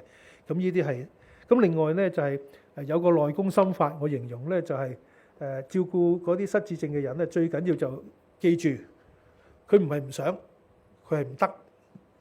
話呢個感覺係好大分別㗎嚇，即係如果你諗佢唔想咧，你覺得佢好可惡㗎，好乞人憎嘅，好特登同你作對嘅，消耗你嘅忍耐力嘅。咁但係如果你諗下佢係唔得咧，唔得你個感覺就好啲嘅。雖然都係要做，但係你個感覺冇咁激氣嘅。咁我好記得我睇過一篇文章，一個都好出名嘅人啦。咁佢嗰篇短文咧就個意思好簡單啫。佢話我屋企有兩個人，一個90幾，一個就1歲，即係一個係阿爺，一個阿孫，兩個都係會賴嘅，都會賴嘅。咁但係咧就遇到不同待遇。咁嗰個孫賴咗咧，啲人就會爭嘅。今次輪到我負責抹啦，因為好過癮，好好玩，連啲便便都唔臭嘅，咁爭相去要今次輪到我負責清潔啦。咁但係個老人家個老嘢賴咗咧，就大家都免得個都避開，閃得個閃啦。咁輪到唔好彩嗰個要做咧，就埋去緊嘅咦我又賴咧，都話咗你啦，要出聲去廁所嘛。而家幾臭幾污糟幾醜怪咁樣，就咁佢自己冷靜落嚟咧。呢兩個都係我最愛嘅人，一個係我爸爸，一個係我孫。咁佢哋都係同樣嗰樣嘢，佢哋都係做唔到啫嘛，係嘛？唔係佢想㗎，係嘛？咁佢話佢爸爸當年係後生時候好英明神武嘅人，好叻嘅人嚟㗎嘛。而家搞到賴要你去幫佢清理，都真係佢唔會想嘅，佢冇可能想呢樣嘢嘅，係佢唔得。咁我諗我哋照顧人，如果明白佢係唔得，就唔係佢唔想咧。咁我哋條氣就稍為順咗少少，係嘛？即係如果唔係就好論盡嘅，一路照顧一路自己會好猛啦。咁另外咧就有時有啲唔好嘅行為，尤其喐手喐腳嗰啲咧，咁我哋要明白嗰個唔係針對你嚇，其實你已經照顧得好好㗎啦。咁我哋要學習溝通嘅方法啦。第一就要慢，第二要做簡單。你嗰個説話唔好有幾個分號喺度，有幾個意思又唔得嘅。一句就一句，一個意思就一個意思，每次一個信息，同埋個目標係安撫，唔係糾正，因為佢糾正唔到嘅，係嘛？佢啲嘢都搞亂晒咯。你想矯正佢唔係咁嘅咧，咁即係你嘥你心機，亦都會激氣。咁對方佢都唔明你嬲啲乜嘢嘢，係嘛？咁我哋要改變自己心態咯。咁有穩定嘅生活規律作息啦，我講咗啦，安全第一啦。咁就同埋咧好多行為問題咧，都訓練自己。呢個係一個信號，係求助信號。咁我要解讀下到底佢點。咁我諗可以明白就係 BB 喊，BB 喊你唔會一埋去就打佢屁又喊。你通常都係咩事啊？係咪要食拉啊？係咪唔舒服啊？係咪賴咗啊？係咪乜乜乜啊？即係我哋係咁嘅方法對 BB 噶嘛。咁失智症嘅老人家咧，咁我哋都用咁嘅心。佢又賴咗啦，或者佢又發猛疹啦，咁係咪有啲唔舒服係你唔為意嘅咧？原來牙痛、肚痛或者屙唔出或者唔知邊度唔舒服，咁佢已經冇一個好叻表達嘅能力，佢總之就咁即係猛晒咁樣。咁我哋都習慣咧，好似對細路仔咁，我哋問一問，咁係呢個係咩意思咧？解讀一下，咁嘅時候咧就會自己嘅心好過啲啦，同埋真係幫到佢咯。咁就有啲我哋都盡我哋嘅能力係保持尊嚴啦，唔好翻舊帳啦。你琴日又係咁，前日係咁啦，唔好羞辱佢啦，因為猛起上嚟就會鬧到，有時啲説話都唔係好聽嘅。即係我哋都係人，我哋有情緒，咁我哋都盡可能啦。咁如果佢仲有啲能力做某啲嘢，我哋就俾佢繼續做啦。咁就唔好當住佢面講佢啲唔好嘅嘢啦嚇。咁其實佢都仲聽得到嘅，有啲嘢都收到嘅。咁我都講啦，細路仔都係啫嘛。啲細路仔你講佢有啲咩問題，你都未必兜口兜面講噶。其實佢都知一半噶嘛，係嘛？咁都係唔開心咯。咁呢啲都係即係少少我對於照顧者嗰個勸告啦。咁同埋就如果自己係照顧者，要揾多啲人同你一齊分擔啦，希望揾到啦。咁如果我哋身邊有人我哋識嘅，佢哋係照顧者嘅身份，我哋又唔好吝嗇。我哋真係要幫下，真係好辛苦嘅，係好辛苦嘅，冇得放工，冇得休息嘅。咁我哋如果察覺到我哋身邊有人咁，我哋都盡量幫少少，等人哋唞下氣。咁呢個都係我哋做得到嘅嘢，我哋都做。咁跟住咧就我就係講過啦，就有啲嘢都要及早諗嘅。咁即係話未來院舍嘅需求，咁我哋都可能真係要諗下嘅。即係我哋唔係不孝，我哋唔係唔錫佢。咁但係有時有啲位真係冇得揀嘅，或者係不可能嘅。咁我哋睇去院舍唔好睇成一個拋棄佢、唔理佢一個咁嘅演繹。咁我哋其實都係可能咁嘅安排，可能對最好嘅，係咪？好似我阿嫲當年咁，佢賴完，我哋真係冇本事使到佢乾乾淨淨翻入嚟嘅。即係喺嗰個洗手間係一個人，即係如果有人住公屋，你知啦。我細個住公屋長大，咁個廁所係呢個喺踎啫嘛。咁你多一個人入去，點開水喉都係一個問題嚟嘅。咁有時如果去咗院舍，我仲記得喺啲院舍入邊有個升降機升起佢，然後咁轉去嗰頭沖涼喎，即係好似運貨物咁運去喎。咁呢樣嘢喺一般人屋企係冇可能做得到㗎嘛。即係起碼佢會沖個靚涼啊，係咪啊？咁就另外咧就有叫做長者三寶啊嘛。咁啊同法律有關嘅。咁大家應該都聽過啦，就平安紙，咁就立遺囑，咁就其實真係應該立嘅。我今日我太太先同我講緊，我哋要做呢樣嘢，因為咧你少咗之後好多麻煩啊！亦都唔想累到下一代有麻煩，係咪？咁嚴格上講咧，喺法律上咧做遺囑就唔使去幫襯律師嘅，你有本事自己寫好佢，跟住揾個見證人出嚟，理論上得。不過喺實際上冇事就好，一有爭議咧就唔得㗎啦。因為我哋寫嗰啲字咧，梗係可以俾人重新演繹解過另一個意思嘅，即係我哋普通啲中文啊。咁另外咧就嗰個見證人都可以話唔知真定假㗎嘛。咁所以就一係唔做咧，就去揾律師啦。咁我理解，我接觸過，咁佢哋又唔係收得好貴嘅，一般即係唔係話負擔唔嚟。咁但係變咗啲嘢就清楚咗咯。咁嗰日仲要俾朋友提醒我，我兩公婆就唔好立一份，立兩份，一人一份。點解啊？你第日做咗可伯點算啊？你明我講乜咯？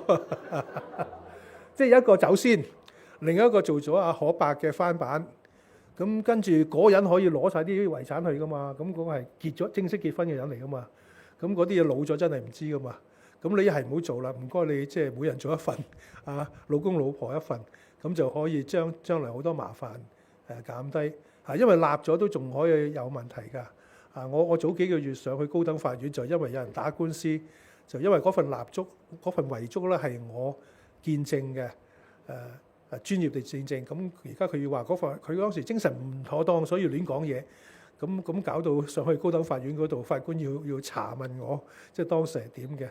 咁上完法庭，不過我而家都唔知個判決係點，好似等半年一年先至法庭會頒令到底係邊贏邊輸啦。咁所以平安紙係值得考慮啦。另外一樣嘢咧，可能未必人都聽過，叫做持久授權書，Extended Power of Attorney，或者簡稱叫 EPOA。咁就係乜嘢咧？遺囑就係過身後嘅事。咁但係而家嘅醫療咧，就係未過身之前可以好長時間，你係個精神身體唔係幾好，不過你未走住，呢段時間可以好長嘅。咁但係嗰段時間咧，就你仍然要使錢，仍然要消費，因為要住院啊，要醫生啊嗰啲。咁但係如果你嗰時管理唔到你啲錢咧，出唔到你嘅錢咧，就好論盡啦。咁我真係有朋友咧，早排走嚟揾我，就要做呢個 EPA 喎。我見你咁後生，你咁精神，點解咁早要做啊？佢唔係啊，我睇見我爸爸，我就發覺要做啊。個古仔咧就佢爸爸其實有錢嘅，有好多物業嘅。個爸爸而家老到好差到要有好多好昂貴嘅料理，佢自己俾得起㗎。不過弊在佢已經搞唔掂銀行啲嘢，即係處理唔到嗰啲嘢，簽唔到紙啦。咁但係其他屋企人又喐做唔到喎，咁咪自己揞荷包先咯，係嘛？咁呢個都造成即係下一代嗰個困擾啦。咁佢唔好啦，我而家做定先啦，幾廿年後我唔使煩到啲仔啊。即係如果到時要醫用我自己嘅錢，咁你可以唔使慳啊嚇。即係去嗰間幾萬蚊一個月冇所謂，係佢自己嘅錢係嘛？你咪代佢出咯。但係如果冇呢個 EPA 咧，做唔到嘛，係嘛？咁但係呢個咧就要揾律師揾精神科醫生搞嘅，先有嗰個法律權力。咁但係我就覺得都諗下，即係都有咁嘅需要。咁最後嗰樣咧叫 Advance Directive， 叫預設醫療指示。簡單講就係預先有法律效力嘅文件話明你到好大病，病到基本上冇得醫，就唔好做依樣，唔好做嗰樣，使到我延長痛苦。個意思就係咁樣啦。咁我就實際上就比較少人嚟揾我做呢樣嘢嘅。我諗係除非患啲好特別嘅病，跟住又會拖好多年，唔死得，好多受苦，但係你又唔能夠可以按自己意嗰個心願去做嘢嘅。咁呢個係比較少數咯。大部分人如果好年老啊，個病好重啊，咁醫生徵詢咗家人個意願咧，都唔會話太過勉強做一啲無謂嘅治療嚇。不過有啲人覺得有需要，嗰個叫做預設醫療指示。咁呢三個咧就長者可能喺自己或者照顧長者嘅時候，可能要早啲諗定嘅嘢咯。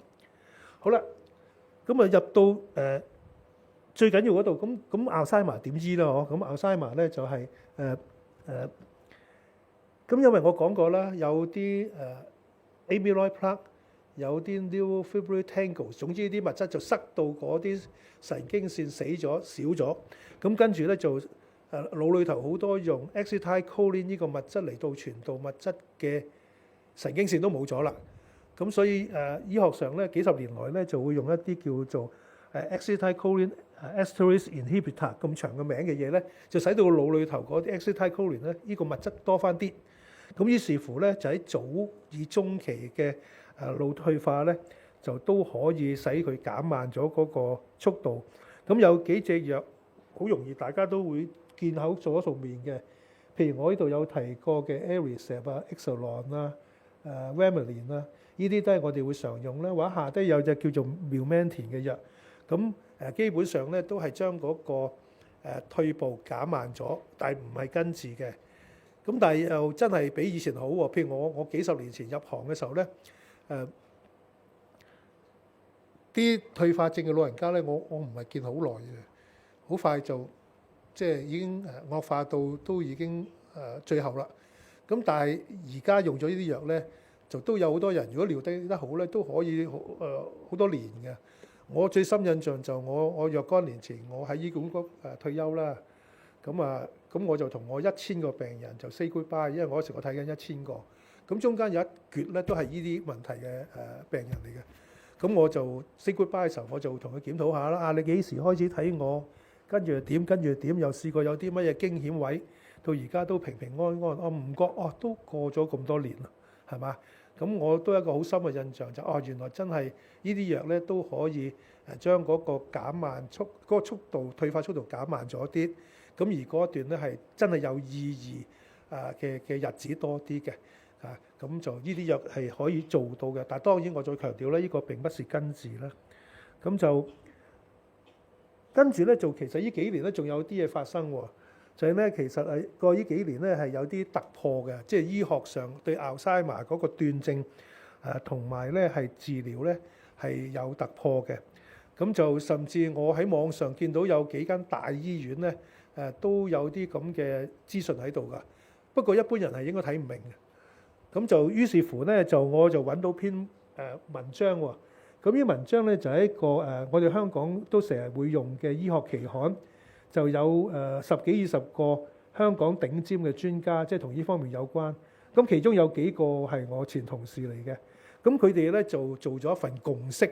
咩共識咧？即係咁多新嘅發展，咁多唔同嘅意見。咁到底即係將啲嘢整合咗，到底去到今天，我哋可以有啲乜嘢嘅認知咧？到底對呢啲最新嘅突破，到底點睇咧？咁就所以出咗一篇咁嘅文章，都好長好多版嘅。咁我就簡化咗，咁我就解俾大家聽，即係啲咩嘢嚟嘅。咁就第一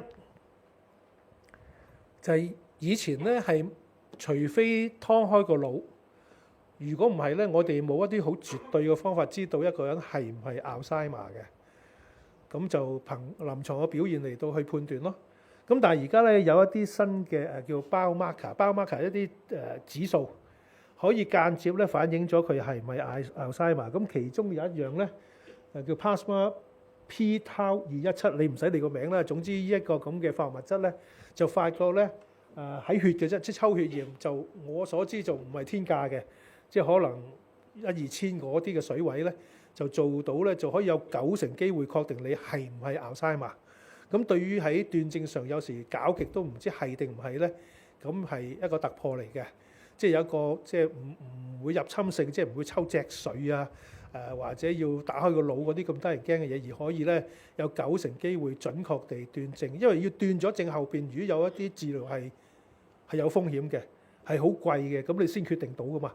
如果你都唔知係咪嗰個病，咁如果嗰啲藥係好貴又有風險嘅，你就唔會做噶嘛，係嘛？咁不過咧，呢個共識文章裏頭都話咧，咁又諗唔係人都做喎，即係諗話哦，既然咁好啊，咁啊係人都走去做啦。咁但係咧個共識嗰個文章裏頭講咧，只係適用於嗰啲喺臨床上醫生覺得係有理由去懷疑係 Alzheimer 先至值得去做，因為有好多後續嘅嘢要做嘅，可能你要做磁力共振，可能要做乜，嗰啲又要錢又要時間又資源上會，如果全人類而家一齊走去做磁力共振唔得㗎，我哋社會承受唔到㗎，因為磁力共振咧就要捐入個山窿嗰度半個鐘啦。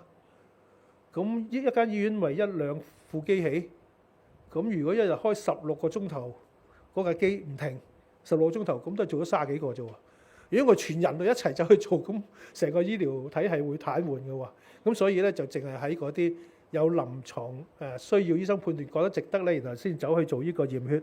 咁另外咧就亦都有啲最新嘅藥咧，lecanemab 同埋 donanemab 係好難讀嘅啲名。咁就係咧會將嗰啲 amyloid 即係嗰啲類澱粉嗰啲嘅一執嘅嘢咧就消除走。咁就不過啲藥咧好貴嘅。我心算過喺美國嗰啲錢我乘翻出嚟應該50萬樓上嘅。咁就係1年啊。咁就同埋嗰啲藥咧就係要吊針入去嘅，即係唔係食嘅。咁啊每2個禮拜入一次醫院，入醫院要錢喎。咁梗係私家啦。咁同埋咧就係呢個唔係根治嘅。咁就其實咧佢係證明咗咧可以減少咗呢啲 amyloid，就使到嗰個退化速度減低30%，可以睇為好似冇乜用，即係3年嘅退化變成2年的退化。咁但係對有啲人嚟講減慢咗多咗1年喺度，咁又係好有意思嘅喎。咁呢個要每個人判斷就唔同啦。咁就同埋咧只可以係早期，即係如果後來發展到已經入咗中後期咧，咁就其實要收兵㗎啦，再做係唔值得嘅。咁就同埋咧就好貴。咁除咗藥咧要成日出入醫院啦，要成日做磁力共振咧，仲要一隊人去睇住嘅，係包括老人科、精神神經內科、精神科、放射性治療醫生，即係一隊醫生啦。咁你計到個錢都係，咁我就未識得有人做嗰樣嘢嘅。咁就但我估1年應該都唔會少得過100萬嚇。咁即係話咧係有用有突破，係比以前進步咗。不過去到今天嗱，呢個仲識係上個月嘅。咁你話會過幾年會唔會有大嘅進步咧？我唔知。咁但係而家我認為一般人嚟講就未係可以普及咯嚇嗰個限制。咁同埋咧仲有啲限制嘅，就有中風嘅記錄嘅人，或者曾經個腦有出血嘅人咧，因為佢會使到佢個腦容易出血。咁所以點解要成日用呢個磁力共振睇住咧？就因為驚佢腦水腫或者腦出血啊。咁呢啲係好得人驚嘅併發症嘅。咁所以要睇得好實嘅。咁所以簡單講，依版咧就話咧係有啲突破，連私家醫院都有啲咁嘅資訊俾大眾知道。咁但係咧，佢實質上就係可以再進一步減慢嗰個退化。不過只係喺早期。不過有中風有出血記錄嘅腦出血病人咧就唔適用，同埋咧就貴得都幾得人驚。咁同埋嗰個過程治療咧係有一部分人咧會出現腦水腫同埋腦出血。咁呢啲都係唔講得少嘅嘢嚟嘅嚇。咁不過呢個係今天咯，係嘛？即係幾年後、10年後會唔會就已經又再下一步咧？咁我哋唔知道啦。好啦，講到最嬲尾咧，可能大家最想聽嘅呢一版 slide 啦。咁嗱，我覺得答呢個問題好難答嘅，因為喺你哋俾我題目裏頭，好多人都問呢個問題啊，即係點 prevent 啫？咁我就係想講你訪問嗰啲100歲老人咧，佢哋好精神冇退化，你訪問佢又冇用嘅。因為佢梗係會講到啲好奇特嘅養生之道，即係佢先咁做嘅啫，係佢先得嘅啫喎，你又學唔到或者對你唔適用嘅，咁所以真正有效嗰啲咧係要即係大家都有用先得嘅，咁我咧就揾到一份都好有權威嘅醫學文獻，就喺2024年都好近啦，就有嗰個 Lancet Commission， 即係刺針呢個好出名嘅國際醫學組織，佢哋揾咗好多嘅專家，然後咧就研究過好大量嘅文獻，跟住有一個結論。個結論咧就話咧，佢哋話咧有揾到14樣嘢，呢14樣嘢咧係可以將呢個腦退化嗰個情況咧扭轉40%。咁40%都好多喎，即係扭轉接近一半嗰個機會或者進展。咁有啲乜嘢揾得出嚟係有科研證據嘅，即係唔係個人智慧，有科研證據係一定係即係有一個參考價值嘅咧。咁就有啲咩嘢會影響咧？第一就唔喐就好弊嘅。咁所以咧就老人家其中一樣嘢咧就保持有活動啊，即係我哋個 Apple Watch 都有㗎。你坐得耐，佢會叫你起身行㗎嘛，係嘛？咁咪即係喐動係好緊要嘅。另外唔好食煙，唔好飲咁多酒。咁啊教育程度咧都係一個知道好耐嘅嘢啦。就係讀得書越多嘅人咧，佢哋後來演變為腦退化嘅機會係相對嚟講少啲嘅。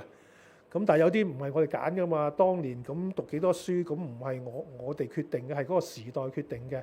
不過呢個亦都可以演繹到今天，咁我哋咪繼續學習咯，係嘛？咁即係唔好怕學新嘢啦嚇。咁我都識得有啲人咧就係個電話好舊嘅，舊到好多嘢做唔到嘅，就唔係佢慳，亦都唔係佢冇錢，換電話係因為怕好難搞啊！你之後個掣都唔係咁撳，又唔知點用。咁即係怕學新嘢，咁怕學新嘢咧係一個開始老嘅一個反應嚟嘅。咁如果要抗衡佢咧，就即係唔好咁驚咯。有啲新嘅嘢都可以去試下，大膽試下，唔係叫試所有嘢，但係都有啲新嘅嘢你都去俾自己有個改變，係嘛？哦，原來換咗個新嘅電話真係靚咁多，或者輕咁多，或者咧啲嘢又好啲嘅，係嘛？咁就另外咧就係要控制個血壓啦，控制個體重過高啦，糖尿啦嚇。咁呢度講一講就係有好多人成日問點樣會補腦啊嘛。咁我哋英文有一句説話嘅，What is good to the brain is probably also good。sorry， 我講啊 ，What is good to the heart is probably also good to the brain。即係乜嘢對個心臟好咧，怕且對個腦都好嘅。咁對個心臟點好咧？我哋多數都知嘅喎。即係我哋飲食啊、運動啊，或者各樣嘅生活咧，點樣對個心臟健康好咧？其實對個腦嘅健康都好嘅。咁呢個就係大家可以容易啲掌握嘅參考嘢啦。咁另外就係失聰，即係如果聽唔到嘢就唔好唔理佢，因為呢度冇咗好多信息入去咧，咁裏頭就靜㗎啦，就開始就更加容易退化。咁所以即係如果我哋有聽覺上嘅問題咧，就即係要處理啊。即係我知道有老人家明明有助聽器，佢係唔中意戴㗎嘛。咁另外就抑鬱症會引起多啲嘅退化，呢個係已知㗎啦。咁啊缺乏社交同呢個physical inactivity 係好相近啦嚇。咁所以我估在座中，我估好多人都係有返教會嘅，所以先會嚟到呢個聚會。咁我就認為返教會係其中一個最簡單方法，使到你唔腦退化嘅嚇。因為你翻去要見人嘛，要同人打招呼噶嘛，要聽嘢噶嘛，要有反應噶嘛。人哋對你好，你又要乜嘢噶嘛？即係你有好多互動喺度，即係使到個腦咧係要繼續保持住喐動嘅，即係唔係你好似喺孤島一個人生活咁嘅啊？咁所以啊，翻教會參加啲聚會一定啱噶啦。咁就另外咧就係air pollution 啦，咁呢個就空氣污染就係我哋做到噶啦。唔好有腦部創傷，咁就即係我哋小心啦嚇。即係如果你做運動嘅，係咪有需要帶啲保護嘅裝置咧？咁另外咧就睡眠障礙啦。咁我舊年講失眠嘅時候都講過嘅，其實有證據話咧，就如果長期都瞓得唔好咧，生 cancer 以至腦退化機會都高啲嘅。咁當然就唔係話你一瞓得唔好就有事啦，唔係，係個機會高咗啲。我哋係咁理解，個機會高咗啲。咁就所以就希望搞個睡眠啦。食嘢咁就好少，我哋香港人好少有呢個問題嘅。我哋一個咁富裕嘅社會，除非我哋有啲偏食嘅習慣，或者我哋個腸胃嘅吸收好有問題。如果唔係咧，呢樣嘢多數同我哋冇關嘅嚇。不過當然有好多人問我話食呢樣嘢得唔得？食呢樣嘢得唔得？咁另外就 visual impairment 啦，咁視力有障礙，睇嘢唔好又係會有影響嘅。咁我舊年做咗白內障手術，即係我唔抵得自己睇車牌睇個招牌睇得唔夠清楚啊，咁我就做咗啦啊，都有啲忐忑㗎，即係做隻眼嘛，萬一唔得咪好大件事啊，即係第二樣嘢做得唔係10成10都 OK 啊，咁但係眼唔得，但係我都做咗啦，咁啊呢個視力我哋都要留心啦。另外就低密度嘅膽固醇過多，或者亦做壞膽固醇嘅密度多，即係啲膽固醇唔好咯。咁啲人記唔到嘅，咁嗱，我用一個簡單方法教你哋記。嗱，有啲叫做高密度嘅膽固醇，高嘛，越高就越好，所以要爭取多啲，做多啲運動就會好啲嘅，多啲嘅。低密度膽固醇咧，話明要低啦嘛，即係唔好啦。咁如果低密度嗰啲係倒轉頭多咧，就有問題啦，係嘛？咁我太太早幾年試過有個心有事，好嚴格嘅，翻去醫生要求佢降到1點幾啊，咁即係先至合格嘅嚇。咁呢啲即係壞膽固醇，係嘛？嗱，不過咧，我覺得喺完呢一版嘢之後咧，就有一個數字大家都要特別留意下，就個右上角嗰個40% 嗰度咧。咁我覺得嗰個又好有意思嘅喎，即係話咧，我哋咁多嘢做咗，有接近一半嘅機會咧會減低嗰個風險。